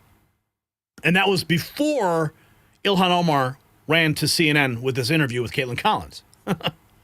But she's still running with that narrative. See, this is how they just continue to take the sound bites and keep parroting them and parroting them and parroting them. They run on CNN, MSNBC, and they just keep spreading the lie. It doesn't matter. You know, J.D. Vance could go on Charlie Kirk's show. We could push back on it here. But the problem is she goes on CNN and continues to parrot the lies. But let's continue to watch. Well, I just want you to pay attention to even how Caitlin Collins, of all people, pushes back. I don't think she pushes back on this, though. Or as a black person, if you were a pilot and he walked on that plane, he'd be scared. These are actual words that this man has said, and I can't even begin. We will be here all day if I told you all of the things he has said about Muslims and immigrants and the trans community. He had hate for so many people, and he mocked the death of George Floyd. You know, this is not somebody I am going to sit back and say had a great legacy of bringing people together, because he did the opposite. And it is important, while we mourn his death and condemn his assassination and feel empathy for his kids and wife, we are not here to whitewash what he did while he was alive. And no one is saying that you have to whitewash what he did, or that you have to defend what he said or the views that he held. But regardless of those views, do you believe the timing of saying that the day after that he was assassinated, the comments there, do you regret the timing of those comments? Do you think Charlie regretted mocking George Floyd's death as his 7-year-old pled to the world on what happened to her child? I think saying what Charlie did and who he was has nothing to do with his assassination, has nothing to do with the timing of his assassination. It is a matter of record. I ask because the way former President Obama... It's just a matter of record. She's just bringing... It's not about the timing. It's a matter of record. So nonchalantly, so straightforward, straight face. We're only 2 minutes into this. But he also said he thought that Charlie Kirk's ideas and views were wrong. Yes. But he said, and I'm quoting Obama now, we have to extend grace to people during their period of mourning and shock. Does he have a point? Okay, so now she invokes Barack Obama. Barack Hussein Obama, who is, you know, the patriarch of the Democrat Party. Let's hear how Omar responds. Yeah, I extend grace to his wife and kids. I cannot imagine what they are going through. But the reality is that his wife sat by him as he said those things and did not tell him that these are human beings who you are calling garbage, who you are saying they don't have the brain power because they were born in a different skin color. Like, I do not understand how we are okay as a society with people who say that about our fellow Americans, a fellow human being, and regard them as a hero. I'm sorry, I don't see it. No one is saying that you have to agree with him. I don't think it's surprising that his wife agreed with him, obviously, or that they shared similar views. I just think that what people looked at it is, you know, the day after his shocking death, that his views were being litigated in that way. No one is saying you have to lionize him. But we were responding to the people who were lionizing him. I was not going to have a debate on Charlie. We were responding to the people who wanted the debate on Charlie. I put out a tweet right when he was killed that political violence is wrong and that we should work everything within our power to end gun violence in this country. None of us were interested in litigating his life until... Yeah. She says gun violence, right?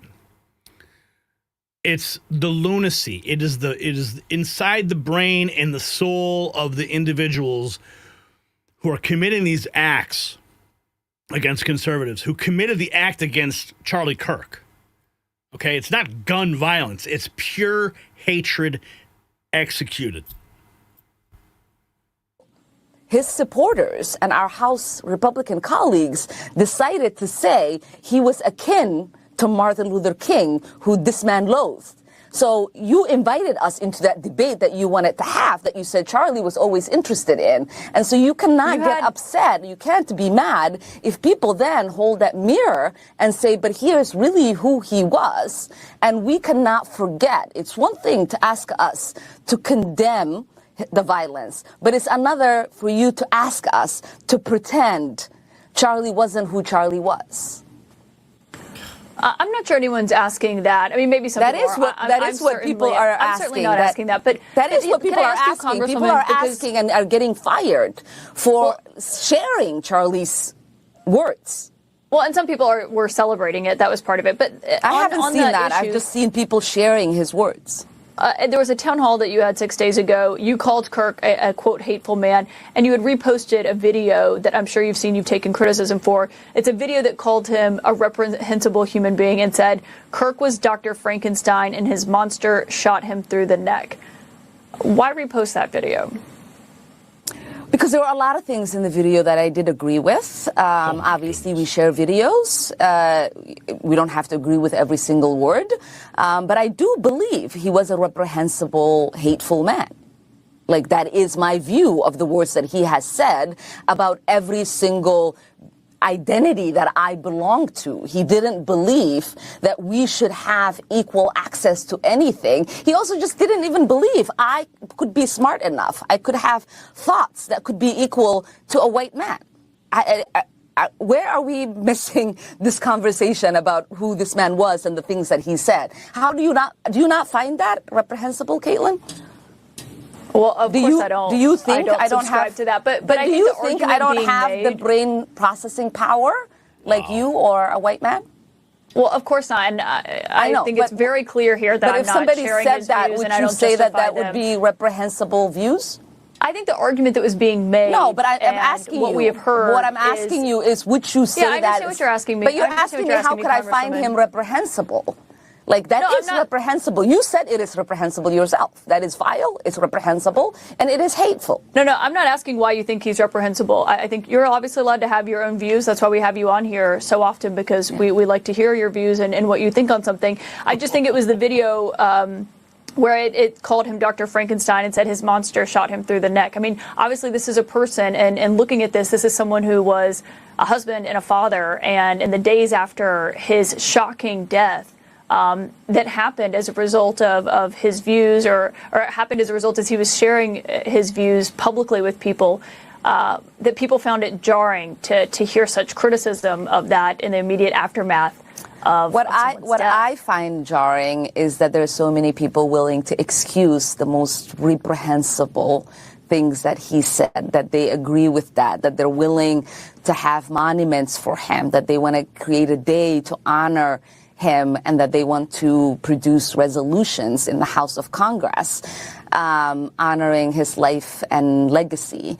It is one thing to care about his life, because obviously so many people loved him, including his children and wife.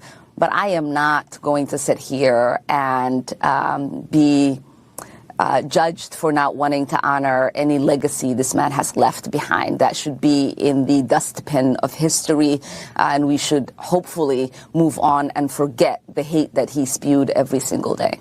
If it is important for us, the amount of hate in Ilhan Omar is just, I just can't even fathom it personally. I mean, Erica Kirk forgiving the man who pulled the trigger, to Ilhan Omar just repeatedly, she wants Charlie Kirk relegated to the dustbin of history.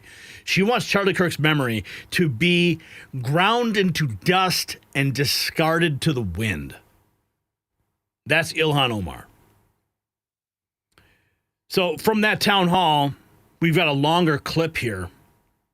You know, we showed you what she said here. Anyone trying to rewrite this hateful man's history is full of shit. The crowd erupting in applause. We have a longer cut of that moment. It's about a minute. You can watch this. Farm Girl Carrie says, Ilhan Omar just digging herself in deeper.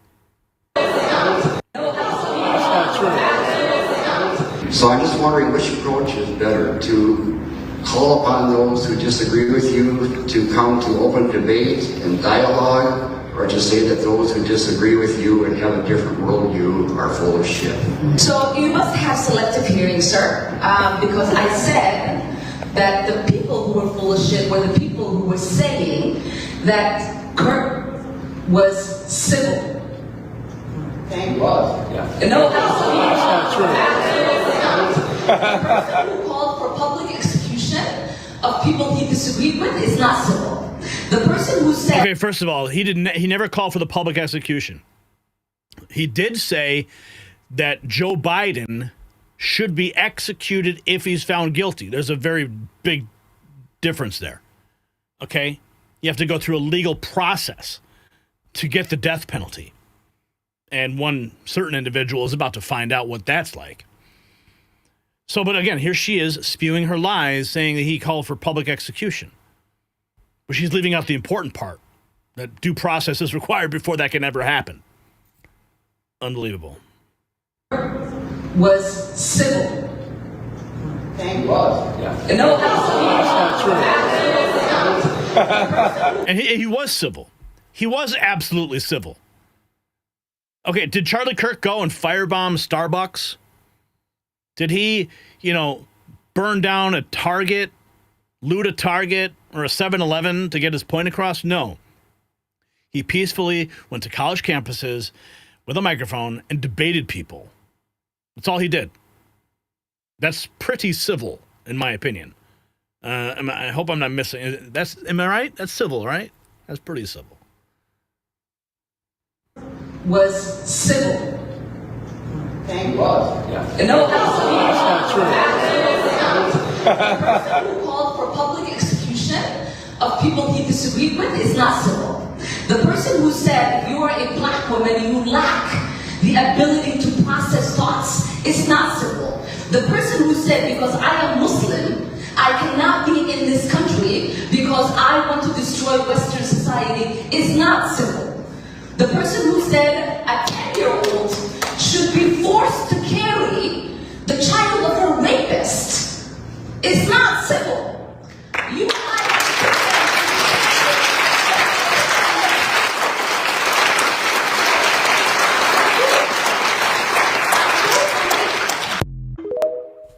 Yeah. So who's civil? Who's civil? This is civil. That young man. On the cross, our Savior said,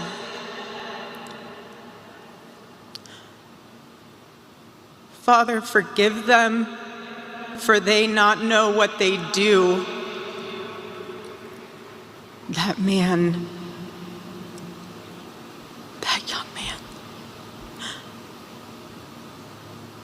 I forgive him.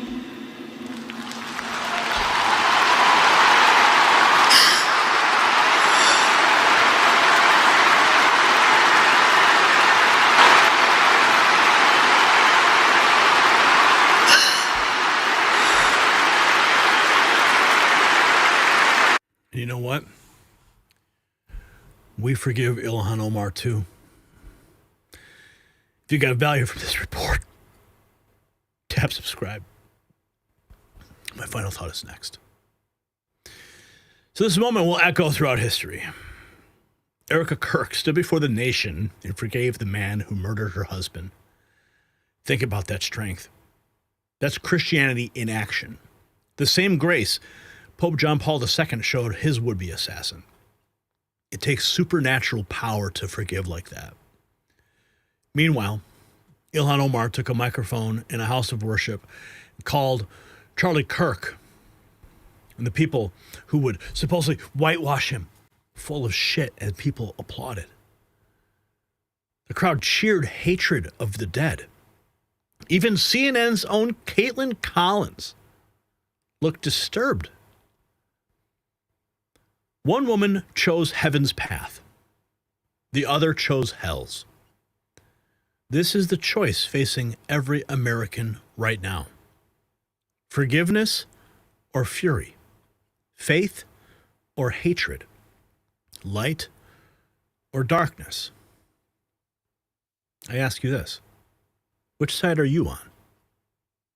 Can you forgive your enemies like Erica Kirk? Let me know in the comments. If you stand with faith over fear, show it. Visit shop.nextnewsnetwork.com.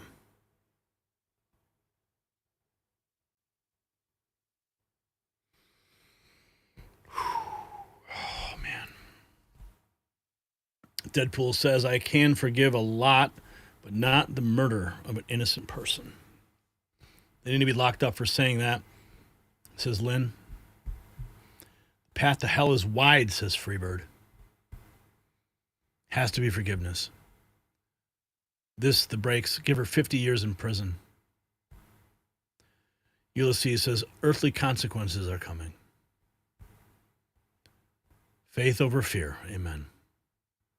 1,000 likes. Thank you for letting us know, Karen. There were some super chats that came through. Phil became a member, and D became a member. Hecklefish dropped $2. The Y Files. Not sure what that is, but there you go. R. Boyd dropping 10. R.I.P. Charlie Kirk. God bless you and Angie, Gary.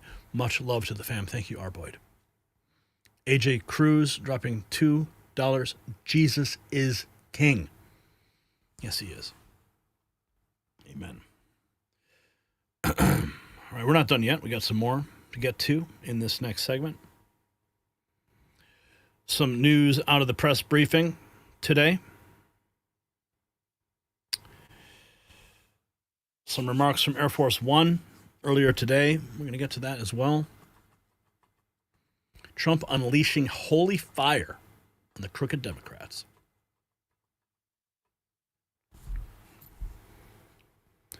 The gloves are off in Washington. President Trump just declared war on the weaponizers, and the establishment's terrified. His message to crooked prosecutors was crystal clear: your time is up. Attorney General Pam Bondi has her marching orders. The press secretary didn't mince words when reporters tried their usual spin, and what happened next sent shockwaves throughout the swamp. Democrats threatening shutdowns, the media screaming about revenge. But Trump's team has one response that's driving them insane. You see, they thought they could destroy him with lawfare. They thought they were untouchable. They thought wrong. The haters, the hunters, are about to become the hunted. What you're about to see will restore your faith in justice. So don't look away. And when corrupt prosecutors come after you and your family, you do need protection.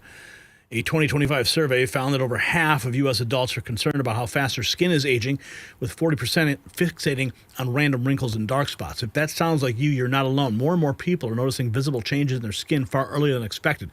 This is why I use my secret anti-aging weapon. I'm obsessed with the changes I've noticed in my skin. It provides my skin with 5 must-have types of premium collagen needed to reduce wrinkles. Since I started taking it, I've experienced smoother skin, more elasticity, fewer fine lines, and a more youthful glow. Plus, it mixes smoothly with my morning coffee. No taste or clumps. Be sure to grab a bag of Aegis Multi-Collagen before you leave. It's only 51% off at healthwithgary.com. Take years off the clock, plus order now. You're guaranteed to get free VIP live health and fitness coaching for life, a free ebook titled The 14 Foods for Amazing Skin, a 60-day satisfaction guarantee, and free shipping. Once again, the website healthwithgary.com, and we thank them for sponsoring the show and making it possible. So, just a few hours ago, President Trump on Air Force One hosting a gaggle. I love these Air Force One gaggles. This is what he said about Democrats and what they stand for. Listen carefully. Anger. So I ask you, what do the Democrats stand for at this point? I think chaos, confusion, anger. They're losers. They don't even want to extend the opening. We have a very successful country. If we gave them everything they wanted, they're deranged. If we gave them everything they wanted, they wouldn't extend, in my opinion. They say, oh, they want to meet with me. It's nonsense, but I'll meet with them. But no, they're angry, and they took a big loss. And they're doing worse now than they were during the election. So, you know, they're doing very badly. I don't think, actually, I think they stand for chaos. They stand for nothing. So I ask you, what did the Democrats... They stand for chaos. Here is more from the... Do we have another... I think we have another clip here from the Oval... Or no, from the Air Force One. Here he is discussing Pam Bondi. There are a lot of crooked... In regards to Pam Bondi, who should she focus on as far as bringing accountability? Everybody, really. It's a big office. She's doing a good job. But focus on everybody. There are a lot of crooked people that were here before me. There are people that almost destroyed our country. If I didn't win this election, our country would be destroyed. We wouldn't have a country right now. In regards... That's the truth, and President Trump is restoring this nation.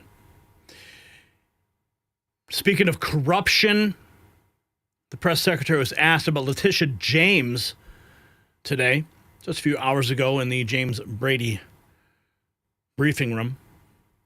Here's her response. Thank you, Donald. Let me just walk you through Letitia James. Letitia James completely abused her oath of office. Letitia James was actively and openly engaged in lawfare. You talk about weaponizing the Department of Justice. What was Letitia James's campaign slogan? It was prosecute Donald Trump.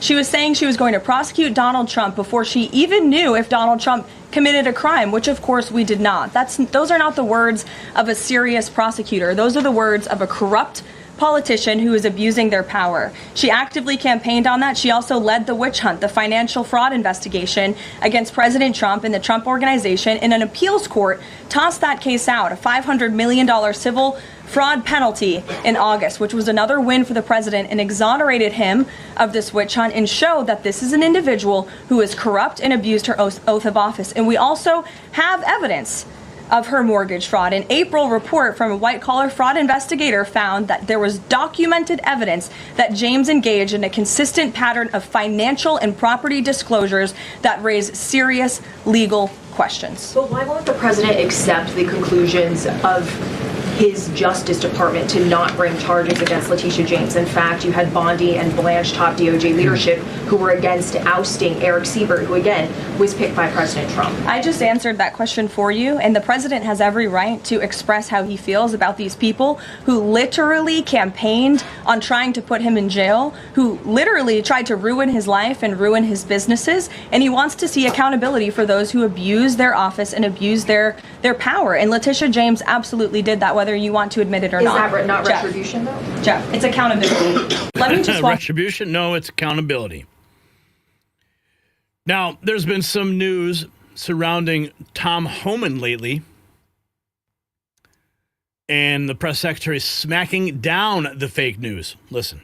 Strongest, and Mr. Homan never took the $50,000 that you're referring to, so you should get your facts straight, number one.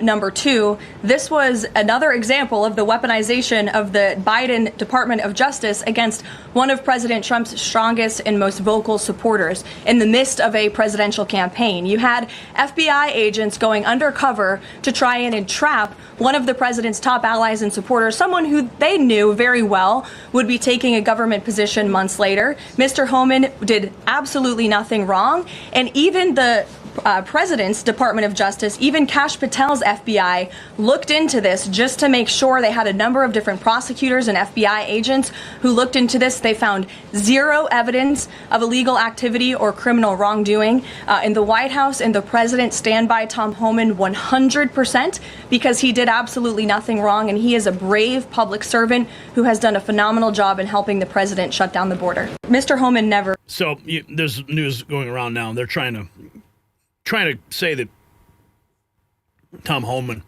accepted a bribe, shutting it down completely.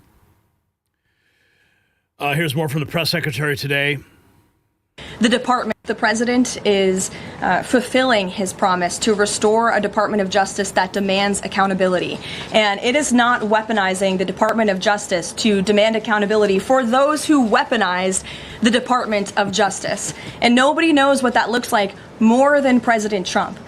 We are not going to tolerate gaslighting from anyone in the media or from anyone on the other side who is trying to say that it's the president who is weaponizing the DOJ. It was Joe Biden and his attorney general who weaponized the DOJ. Joe Biden used this sacred American institution to go after his political opponent in the middle of an election year.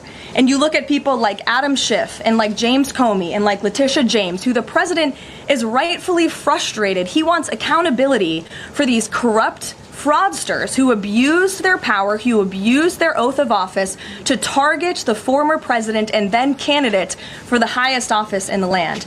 And I think the president is reaffirmed in those frustrations and his hope for accountability by the millions and millions of people who reelected him to this office with a mandate to demand accountability. And the president has not been shy about this, Gabe. In fact, when he traveled to the Department of Justice earlier this year, all of you were there to cover it. He said, quote, "I demand a full and complete accountability for wrongs and abuses that have occurred. The American people gave a mandate to investigate and root the corruption out of our system." And that's what the president wants to see done. The president. And that's exactly what I voted for.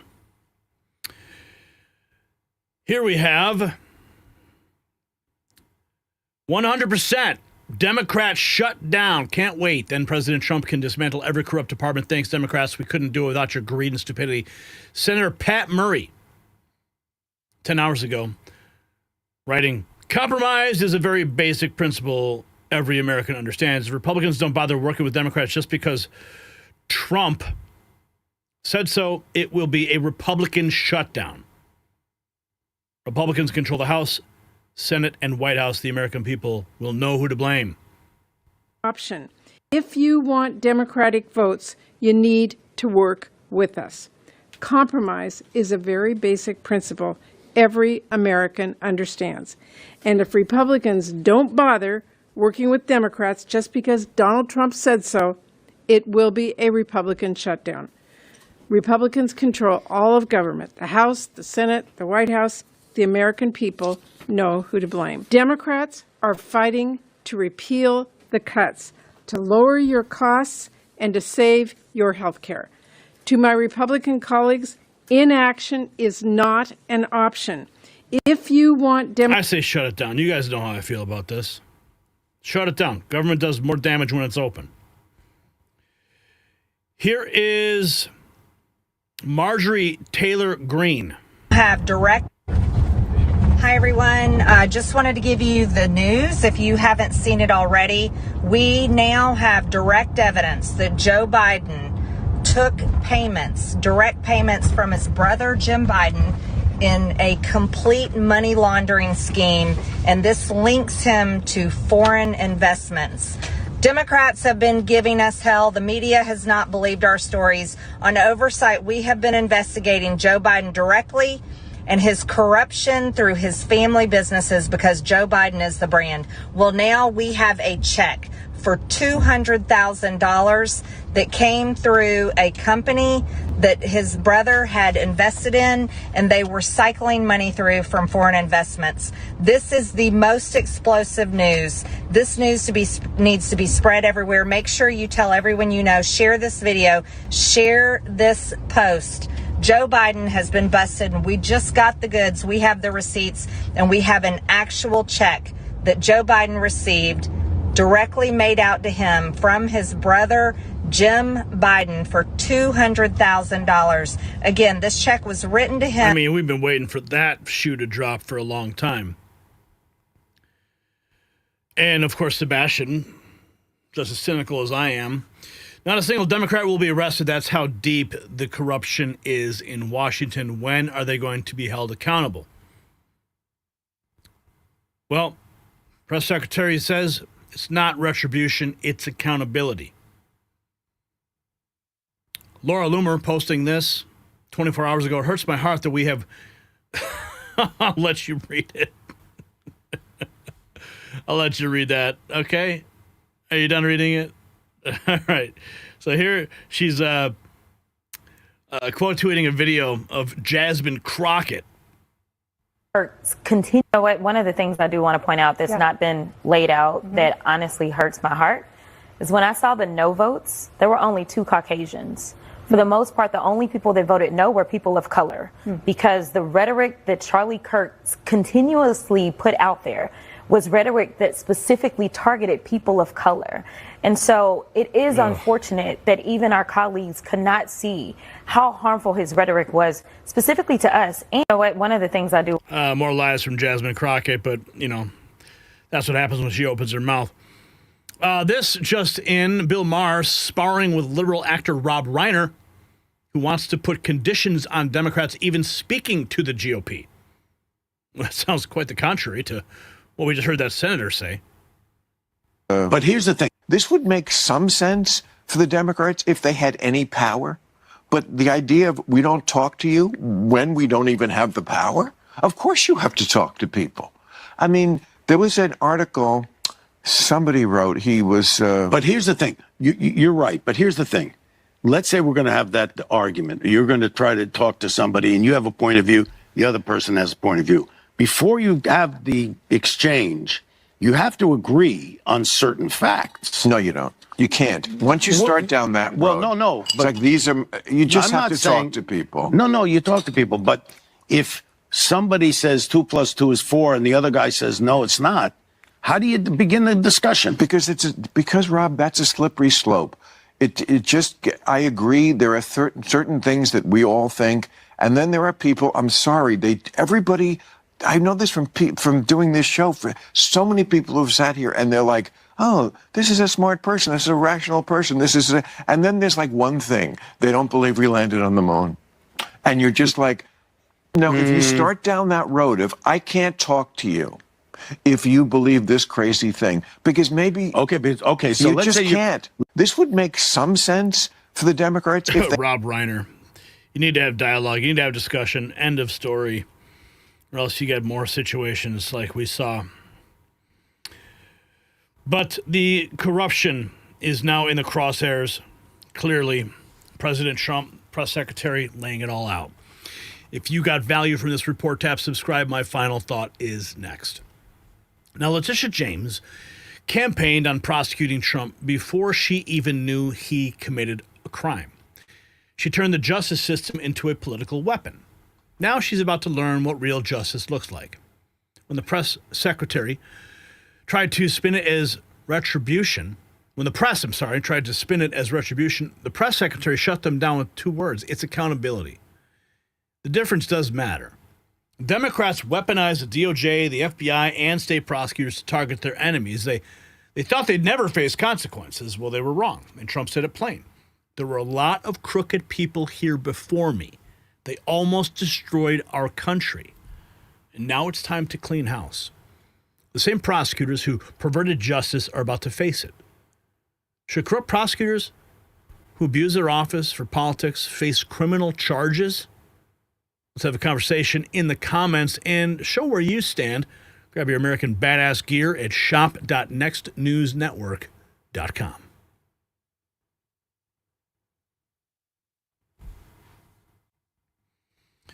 Okay, where are we at? Oh, this next story is really good. Do you guys hear about what's going on at Disney? I nominate Big Trish, big time, in the big house. Companies who make opioid pain relievers fought to remove acetaminophen, but was only able to get slight reduction in the combo for those high doses. This was years ago. They have punished.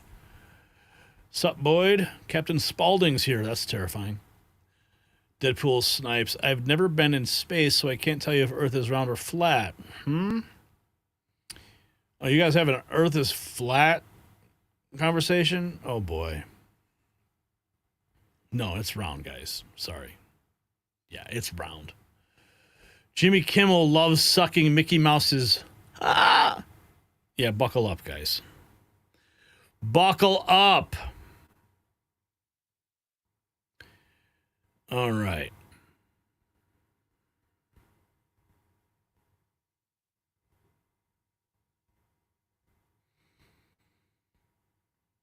Where do we begin?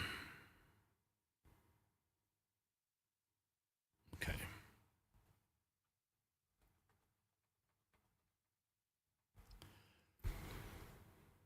The happiest place on earth has become the emptiest. Labor Day weekend at Disney World should have been chaos. Instead, it looked like a ghost town. Space Mountain, pirates, haunted mansion, all walk-on rides. But empty parks are just a symptom of a much darker disease.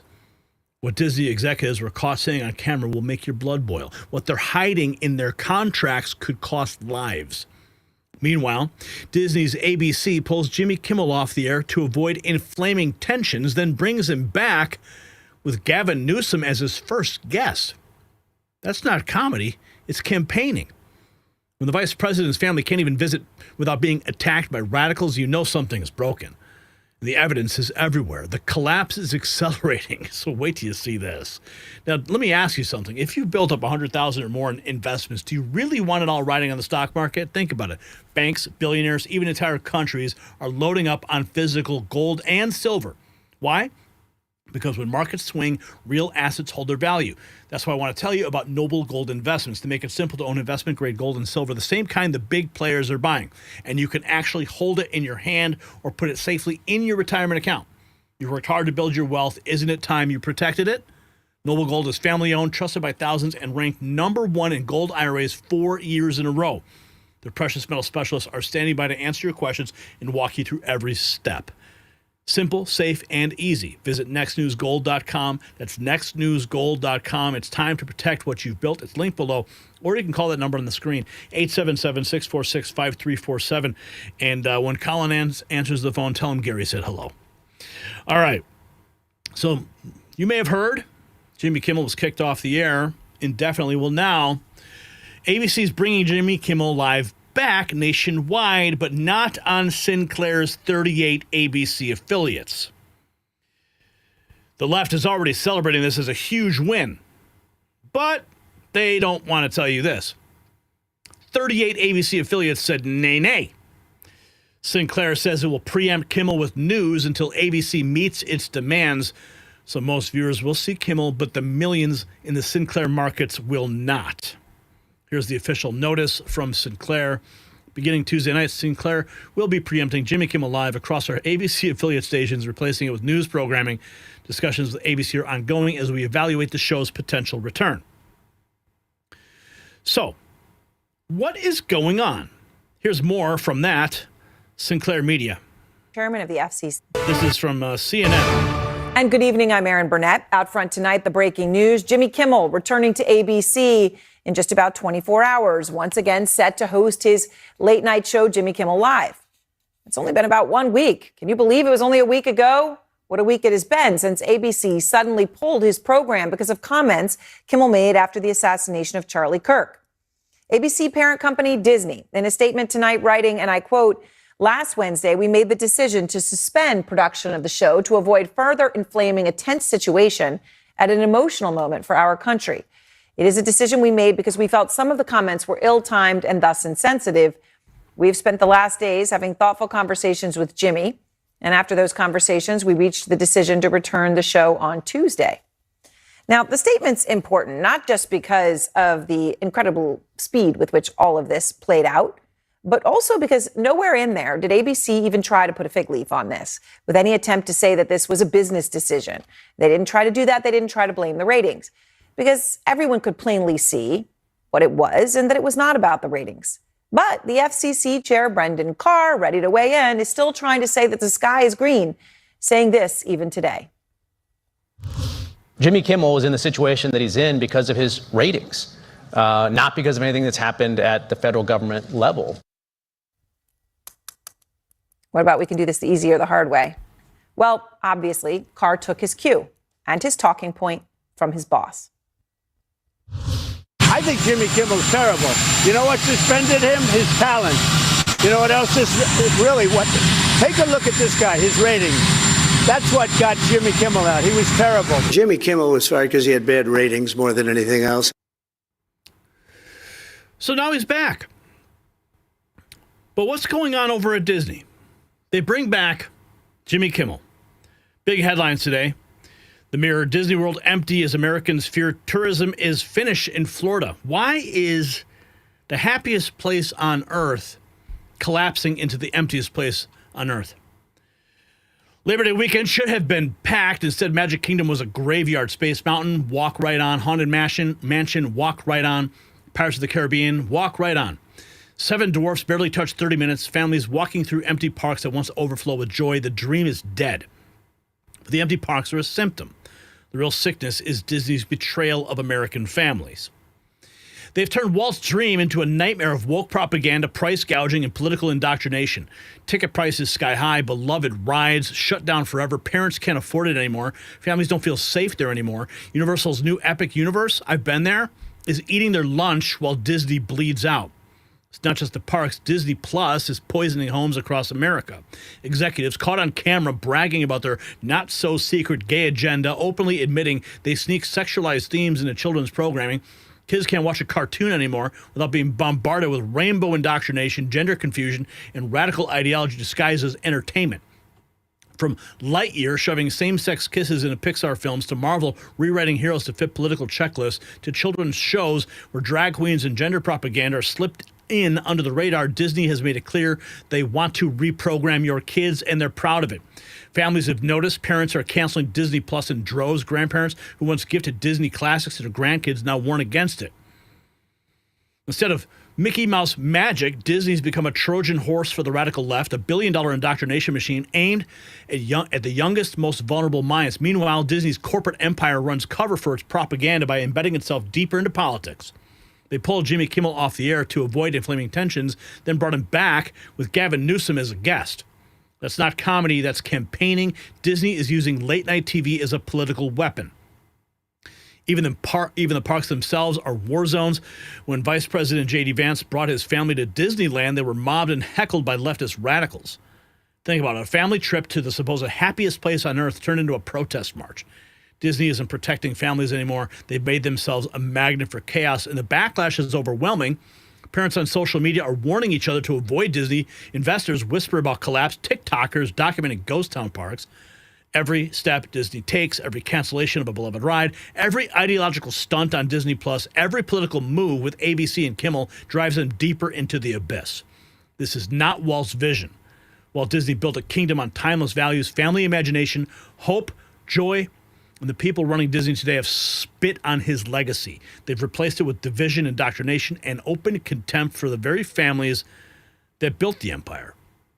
Americans are done funding this, done handing over their kids, done pretending the company is harmless. Disney is no longer a dream factory. It's a machine of manipulation, propaganda, and moral rot. And now the people are waking up. They're walking away. The parks are empty. The brand is tainted. The magic is gone. The world's greatest family company committed by betraying families. Disney is finished. Mickey Mouse is officially dead. I mean, this is the video that was leaked. Remember this?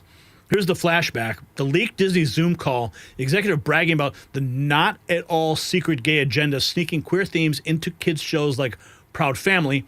Families aren't stupid. They see it and they're walking away. On my list, it's like, I love Disney's content. I grew up watching, all of the classics. They have been a huge, informative part of my life. But at the same time, I worked at small studios most of my career, and I'd heard, you hear whispers. I'd heard things like, they won't let you show this at a Disney show. And I'm like, okay. So I was a little sus when I started. But then my experience was bafflingly the opposite of what I had heard. On my little pocket of Proud Family, Disney TVA, the showrunners were super welcoming. Meredith Roberts and our leadership over there has been so welcoming to my not at all secret gay agenda. And so I feel like I felt like it was, maybe it was that way in the past, but I guess something must have happened in the last, they are turning it around, they're going hard. And then all that momentum that I felt, that sense of, I don't have to be afraid to let's have these two characters kiss. Let's in the background. I was just wherever I could, just basically adding queerness to if you see anything queer in the show, I'm Proud Family. But I just was no one would stop me, and no one was trying to stop me. It's I love Disney's content. I grew up watching, Maybe that's why people are not showing up at the parks, or maybe this is the reason. I hope you guys have your transformation for the day. Are you guys excited? Yeah? Is it guys the first time at the boutique? Are you guys ready? Yeah, okay, Princess Marrow. We're gonna go this way. Was this you guys' first time at Disneyland? No, you've been here before? Do you come to our kingdom often? No, just every once in a while. Oh, I'm sorry. Do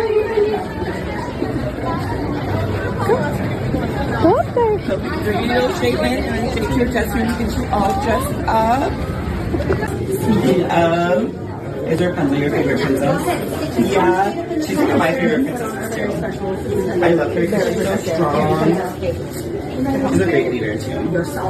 They're gonna look so cute. Don't forget to make fun faces. We can't see you. Yeah, I'm gonna put 8 more pins in here. And I want them to be like, nothing's there, so let me know if they tickle or feel funny.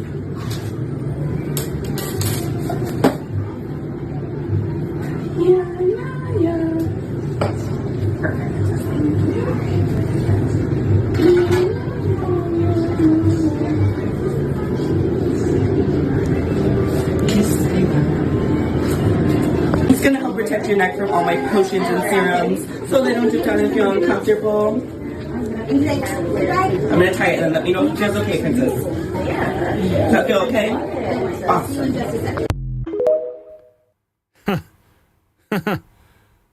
Disney Princess Makeover. Here's Vice President J.D. Vance at Bayou Country Disneyland in July. There he is with his family. J.D. Vance's entire trip to Disney was riddled with protests by leftists.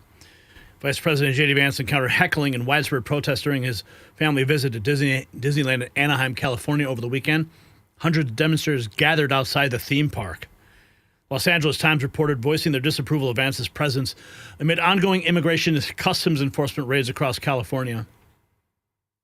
Jane Fleming Klebe, a vice chair of the Democrat National Committee, chair of the Nebraska Democrat Party, later confronted Vance inside the park while the Republican walked with his child.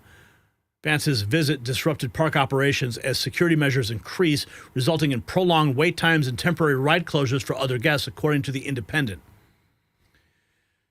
The vice president's visit unfolded against the backdrop of public outrage over recent ICE raids, which have intensified scrutiny of the Trump administration's immigration policies in California and elsewhere.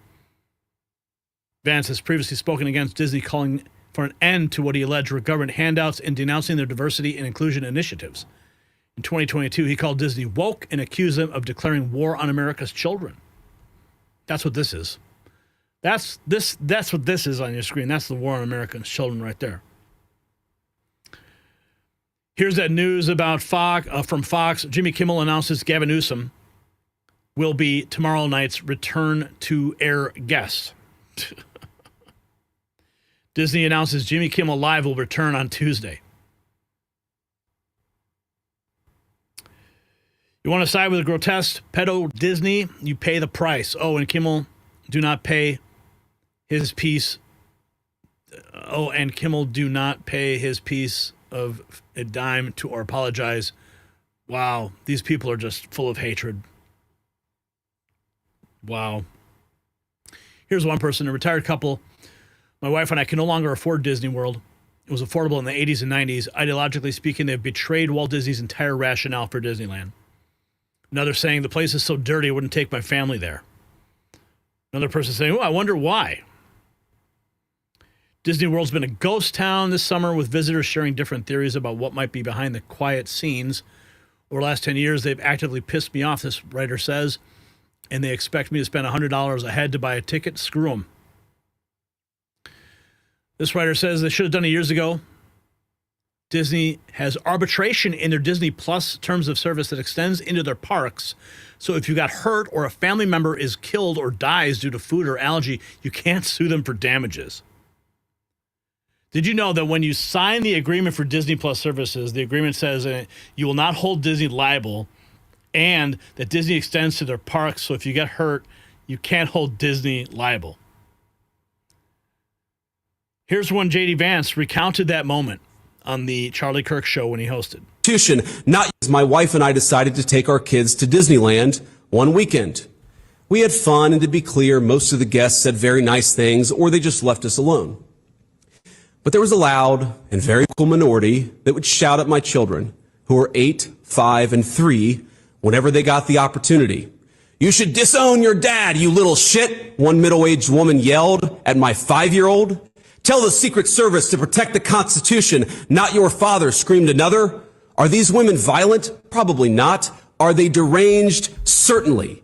And while our side of the aisle certainly has its crazies, it is a statistical fact that most of the lunatics in American politics today are proud members of the far left. After Charlie died, one of his friends and one of our senior White House staffers had left-leaning operatives in his neighborhood passing out leaflets telling people what he looked like and where he lived, encouraging neighbors to harass him or, God forbid, to do worse. While he was mourning his dead friend, he and his wife had to worry about the political terrorists drawing a big target on the home he shares with his young children. As my wife and I decided... J.D. Vance recounting the moment. This person said, "I never signed up with them to begin with, ever since they say their own Disney Plus customers can't sue them if something bad happens to them at Disney World." Here's a TOS. Disney World is arguing a man cannot sue it over the death of his wife because of terms he signed up in a free trial of Disney Plus. How crazy is that? So, Kimmel comes back. Sinclair blocks him. Disney's collapsing. And it's all becoming clear why. If you got value from this report, tap subscribe. My final thought is next. You see, Walt Disney created a kingdom built on innocence, imagination, and family joy. Today's Disney, they're bragging about their not-so-secret gay agenda. They're sneaking adult content into kids' shows. Their executives caught on camera admitting they're deliberately programming your children. Parents discover Disney Plus contracts that literally ban lawsuits if your child dies at the park. And think about that evil. When J.D. Vance took his family to Disneyland, leftist mobs screamed at his children to disown your dad. In Disney's ABC, they yanked Jimmy Kimmel to avoid inflaming tensions, then brought him back with Gavin Newsom. That's using late-night TV as a Democrat campaign rally. The parks are empty because families are done, the magic is dead, and the trust is broken. Walt would weep at what they've done to his dream. So it's time to boycott Disney completely, is it? Until they return to family values? Let us know in the comments. And you can support companies that actually respect families by checking shop.nextnewsnetwork.com. Link below.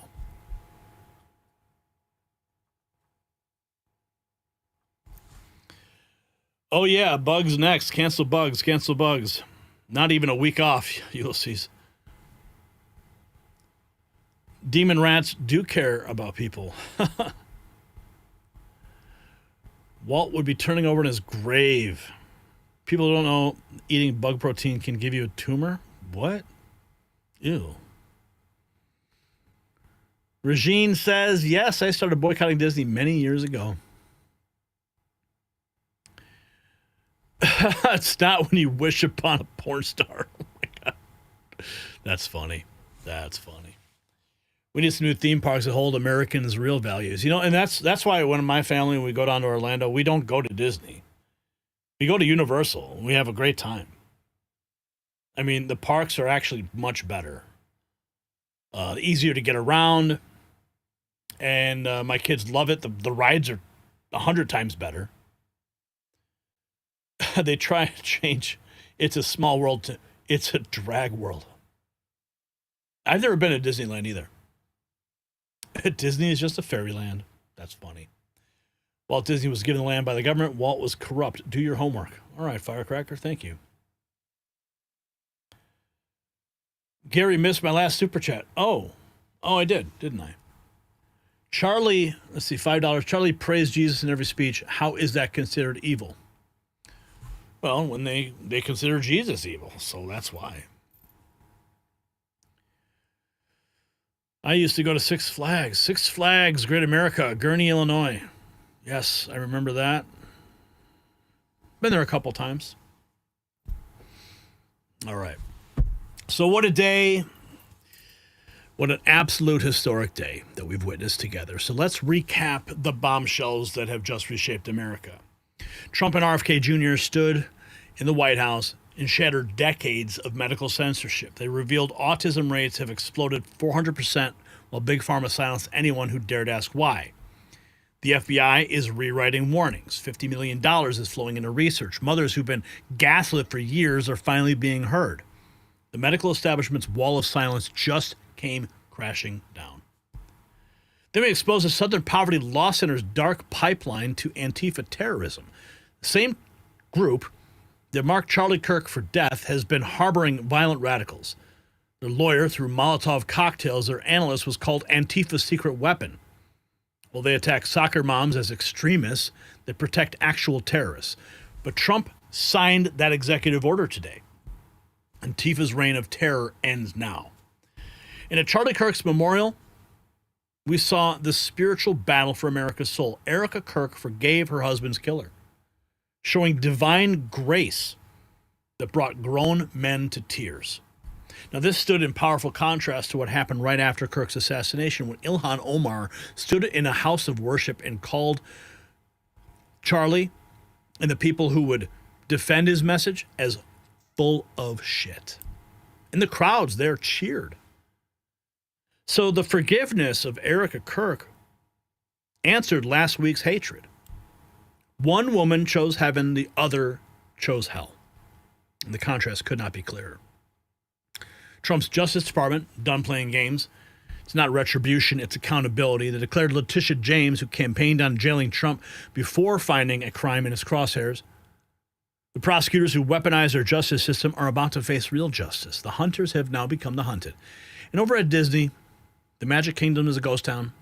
Families discover contracts that ban lawsuits even if their child dies. Executives bragging about their gay agenda for kids' programming. When the vice president's family can't visit without being mobbed by radicals, you know Walt's dream is dead. Meanwhile, Disney's ABC pulled Jimmy Kimmel to avoid tensions and immediately brought him back with Gavin Newsom as his first guest. They're not even hiding their political agenda anymore. American families are walking away and Disney is bleeding out. So thank you everyone who sent in super chats today. Your support keeps independent journalism alive when corporate media wants us silenced. Shout out to everyone. AJ Cruz, R. Boyd, Hecklefish. You guys are the ones that keep the show going. This is what we do here at the Raw Feed. We don't just report news, we expose the truth that they are desperately hiding. We give voice to the silence and we shine light in the darkness. So continue telling your friends about the show. Text them the link. Share it on social. The only way we beat their algorithms is through you. And remember, Patriots, wear your values with pride. Support our work. Hit up shop.nextnewsnetwork.com. Grab a shirt. Alligator Alcatraz is still open for business. Check out our American Badass gear. I think you'll like it. Show the world you stand for truth.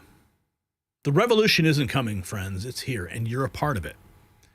We'll see you all in the next Raw Feed. Until then, keep fighting, keep speaking truth, and keep the faith. So God bless you, and God bless America.